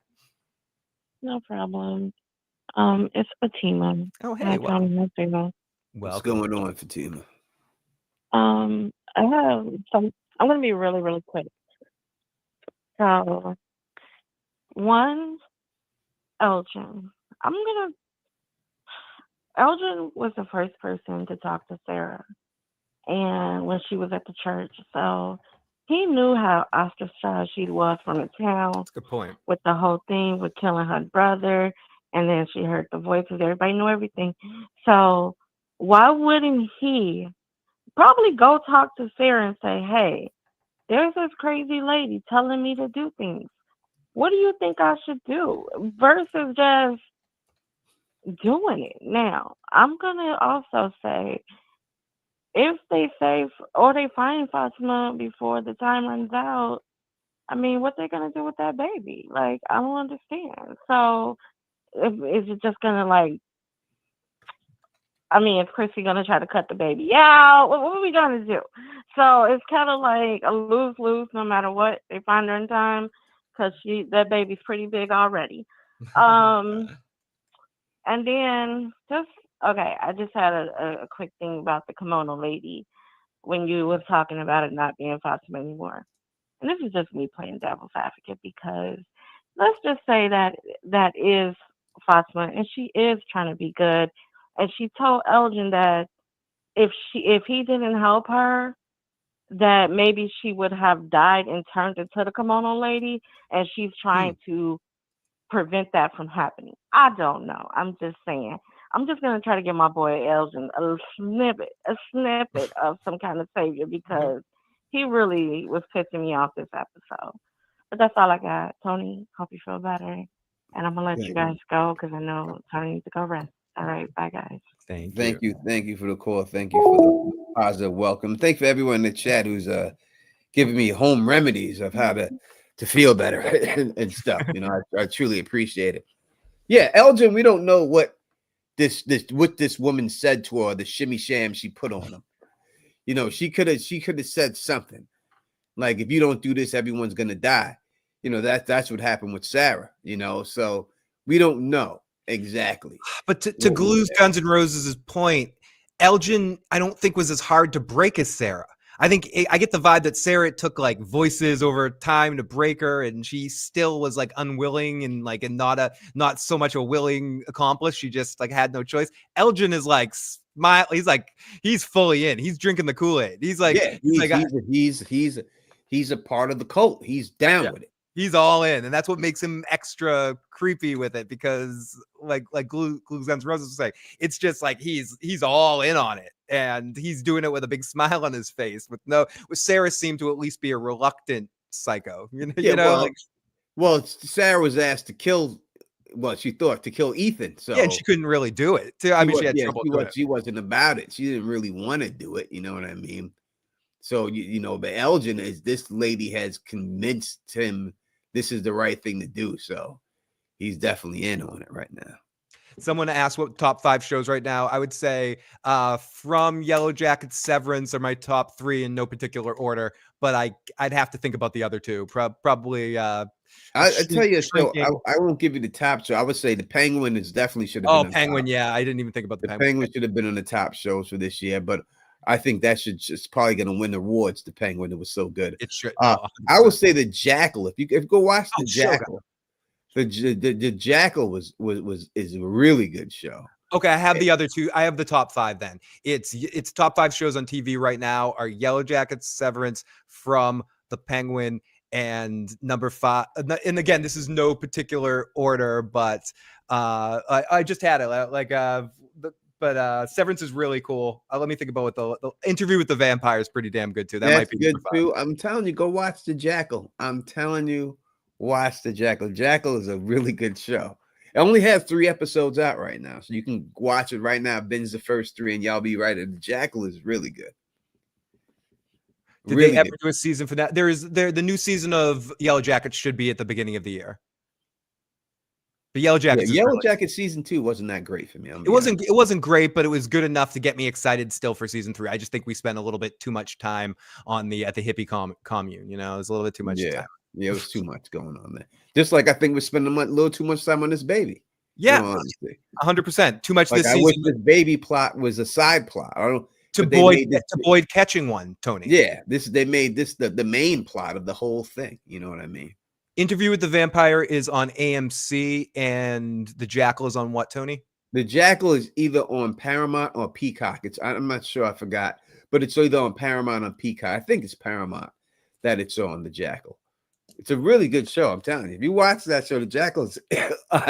I watched. I just put it on. I had nothing to do. Obviously, I'm sick and I was laid up, and I was just like, "Let me watch something." And I said, "Oh, let me give this a shot," and I watched it all. And Tony, I also have to add onto that list, if we're talking about best shows of the year, is Shogun. I think it comes down to Shogun Penguin. was last year. They already won their award. Oh, was it last year? Okay, Yeah, they won their award. Shogun's coming back as well. I'd say that's, if we're talking about shows that are still in existence or in recent history, I would put that in that top list with groups of shows recently too. That first season was. People saying Peacock. Yeah, it's on Peacock. Then Peacock is what it's on. Cool. Peacock. Yeah, Shogun's last year. They already won their awards. They don't get okay, good. Okay, yeah, don't mess with the Penguin. They already got, but I would say Penguin and Shogun are two of the two best shows we've had in the last couple of years. Like they're the show that was Penguin is what Shogun was last year. Like the Interview with Vampire is what AMC is. Interview with Vampire, AMC, which is probably the best show on a network, regular cable TV right now. Like just still on like an AMC or a network show with commercials. Interview with the Vampire, especially for Game of Thrones fans, if you want to see or any fans, but like Game of Thrones fans, you'll get a new respect for I don't even want to call him that anymore. I want to call him Louis now. No, I'd say someone says other show that was there. Shogun, I liked Shogun. I didn't love it, but I did like Shogun. So I thought it was like it's a really good show. Deserves to get everything it got, but Tulsa King is good. I haven't watched that yet. I want to watch Tulsa it. King it's not on the level of shows like is that. Is it funny? Is it more like it's a little funny here? They do a lot of humor in it. Is it more? It's a Shogun is. I mean, Tulsa King is just a good show to watch, not take seriously. Have you seen the show Ray Donovan? No, I haven't. Yeah, back in the day, I see. Is it kind of like that, like more of like a fun? Yeah, it would be a little campy at a certain thing, like some things over exaggerated. You know what I mean, and all that. But it's not a bad show. It's a good show. It's like a fun watch. It would be worth a fun watch. It's a fun watch, but you can't put it on a level of a Shogun. Like those are real serious shows. You can't put it in a thing like that. Yeah, or with Severance and From and Yellow Jackets. Yeah, no. Which are three amazing mystery kind of shows, and all three of it do it a little different, and all three do it great. And I'm not gonna say which one of those three I like the best. I probably am the most connected to From, but Severance and Yellow Jackets are both equally amazing. Yeah, Severance comes on next year. It's supposed to drop. Yeah, I think early in the year. Early next year. And I'm looking forward to Dexter, New Blood. We'll see. Yeah, I'm looking forward to it. I am looking forward to it. I don't know how they're going to play it out, but I am looking forward to it. I'm looking forward to the same thing that happens to me with every time I watch Dexter. I'm reluctant. I start watching it. I like it. And then it disappoints me in the end. Yeah, we got a long way to go for the end. So I know, but that's the Dexter thing, like you're like, oh, they're not going to do this to me again. I'm watching it. This is good. I kind of like this. I like this stuff. And then, it disappoints you in the end. Oh, what's tonight? The finale of Tulsa King? Yeah, it may have been. Yeah. Interesting. May have been. I'll have to binge watch the first 2 seasons. It's good. You'll watch. You'll like it. It's like, a show that's good that gets no credit, that May of Kingstown. Yeah. Yep. That show is fucking amazing. It gets no credit. No one talks about it. No one does. That's a really good show, though. Do you know it annoys me because it always makes me think of the mayor of Easttown. Like, and I miss the mayor. It reminds me. The name reminds me too much of the show we've lost, Tony. Yeah. No, it was a good. That's a good show too. There's a lot of good TV right now. You know what I mean, and everything else. And we're gonna talk more. And if me and Phil are starting a new channel too, talking stuff, and also have we have something. I'm working it out right now. The super mega stream on Saturday. Ooh. A mega stream. I'm working out right now. I've got to get in contact with some people and see. But I'm talking about a mega stream. I'll give you more details about it. I'm just saying this will be the most mega stream ever done on YouTube ever for this show. It'll be a huge, and you know, as Jimmy Fusillo would say, huge, baby. You know what I mean? So we'll see. We'll see. But it's going Saturday will be when it pops off and everything else. But working on details. I'll give you more information during the week. Yeah, we'll have basically next week's gonna be a special week, one way or another. That's right. Amy Cinnamons were huge, and I tell people, Billy Fusillo from Amsterdam, New York, who started Fusillo Automobiles. That's his tagline, huge, and Donald Trump stole it from him. But everyone knows that was Billy's tagline right there. Rest in peace, Billy. Someone asked if we know each other in real life. We've only met once in real life. It's right here. No, twice. Once in Dallas, once in Nashville. This is literally the first moment Tony and I ever met. I ran into the hotel. He bought me a drink, and I hugged him. Thank you. And he's like, "Shit, I'm stuck with this asshole now." But yeah, Tony and I have hung out twice. But we didn't know each other originally. We met each other through the YouTube thing. Yeah, Raised by Wolves was good too. I don't think it deserved to be canceled. I think they could have did more with that show. Do you think we'll get more of the Man in Yellow next week? I don't know why everyone keeps bringing up the Man in Yellow. Yeah, who is the Man in Yellow? They only show one picture of this guy inside the basement, and everyone's all fixated on this damn Man in Yellow. Was he the creepy guy in the poster picture that we never figured out who it was? He's in the basement. He's downstairs in the basement, but in the end, that's not the one that Tabitha picked up. The one that Tabitha picked up is the one that's in the actual credits. Isn't Mystery? And that's the one that's the most important one. I don't understand. People don't understand. The one that's regardless of what the Man in Yellow is, or the one that's the most important is the one that's in the actual credits to the show. And that's the guy, the boy in white that looks like Victor. That's the most important one because he's in the goddamn credits to the show. You know, the Man in Yellow, they showed him real quick and everything else. Doesn't the Man in Yellow own Curious George? Yes, he does. Yes. Or is that's the Man in the yellow hat? Or is this the Man in the yellow hat? No, he has the whole yellow coat. He's like the whole yellow. He looks like the Morton's fisherman. So confirmation that Curious George is in the series, in the finale? Yes. Oh my goodness. That's who was knocking out on the cabins. It was Curious George. It was Curious George. Tony, we're discovering things. Listen, I tell you, I'm the best at this, Phil. Nice. The best at this, goddammit. So yes, the Man in the Yellow Hat. Oh my goodness. I'll take a couple more questions and comments. Best Sundays ever. No, we appreciate you guys. You guys make this. This is again why we like doing this week to week rather than binge watching, because we wouldn't get to talk to you for 9 weeks here in a row and 10 weeks start with next week. It's like more of a relationship. We have more of an opportunity to talk about this and break things down and have fun and over obsess about these things. I like the over obsessing about shows. Yeah, I haven't got a chance to watch Teacup yet. I'll give it a shot, and see how it goes and everything else. Silo, first episode was for me of this season. We'll see if we cover it at the end of this season. If we go into it, maybe I'll go into that and stuff. We'll see how it is and stuff, but yeah, that's what it is. All right, let me. I gotta get out of here. I think we deserve to give you extra credit for lasting this long, Tony. Well, I'm known to last long, Phil. Oh, no pause. I didn't even mean it like that. Of course. I'm not a preemie. Don's not a preemie. Even sick, Tony can perform. I can perform. I always perform. No doubt about it. You know what I mean? What up to my brother Changa up in the building rocking with us right now? Mandrell was in there earlier as well. Old friends, and great to see Jessica, Amy, Tess, Barney, Forever Autumn, TT, Sprinkle, Jackie C, Carla Way, all of our good friends, people over on the Issues program, Glenn Carter, Ivana, Peter Griffin, all of our friends. Thank you all. Tim McNeil over there. Everyone is so quick to forgive Fatima. They're not saying it because they don't that's part of the point with the situation. Like Donna wants to preserve. Tony did a perfect comparison earlier about like Batman and Harvey Dent, like that. It's like the end of the Dark Knight. Spoiler alert. Batman takes the rap to keep the mystery of Harvey Dent, the shine on him to try to make a better Gotham. I guess it doesn't work because then Bane lets the truth out, but that's beside the point. Yes, Jen Hack.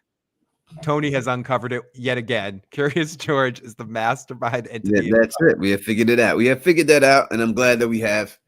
So now we don't have to worry about that. We can move on to the next mystery. Yeah, next show. You know, all that good stuff. All right, we'll be back again. I'll be back Wednesday. Hopefully, I'll feel better by then and everything else to get up out of here and everything else. We'll be back Wednesday, and hopefully Phil's going to join us. It's last chance, and I'm gonna be away the week after we leave. But yes, I'm gonna try to join you and you two for like the last hour or the second half or something. All right, so Phil will be there, LMR will be there, Don will be there, we'll be there. I hope hopefully you feel better by then. If you like the way we do this, please thumbs up this, spread this across the realm. And of course, subscribe. Until next time, you know who it is. Peace and stay sexy.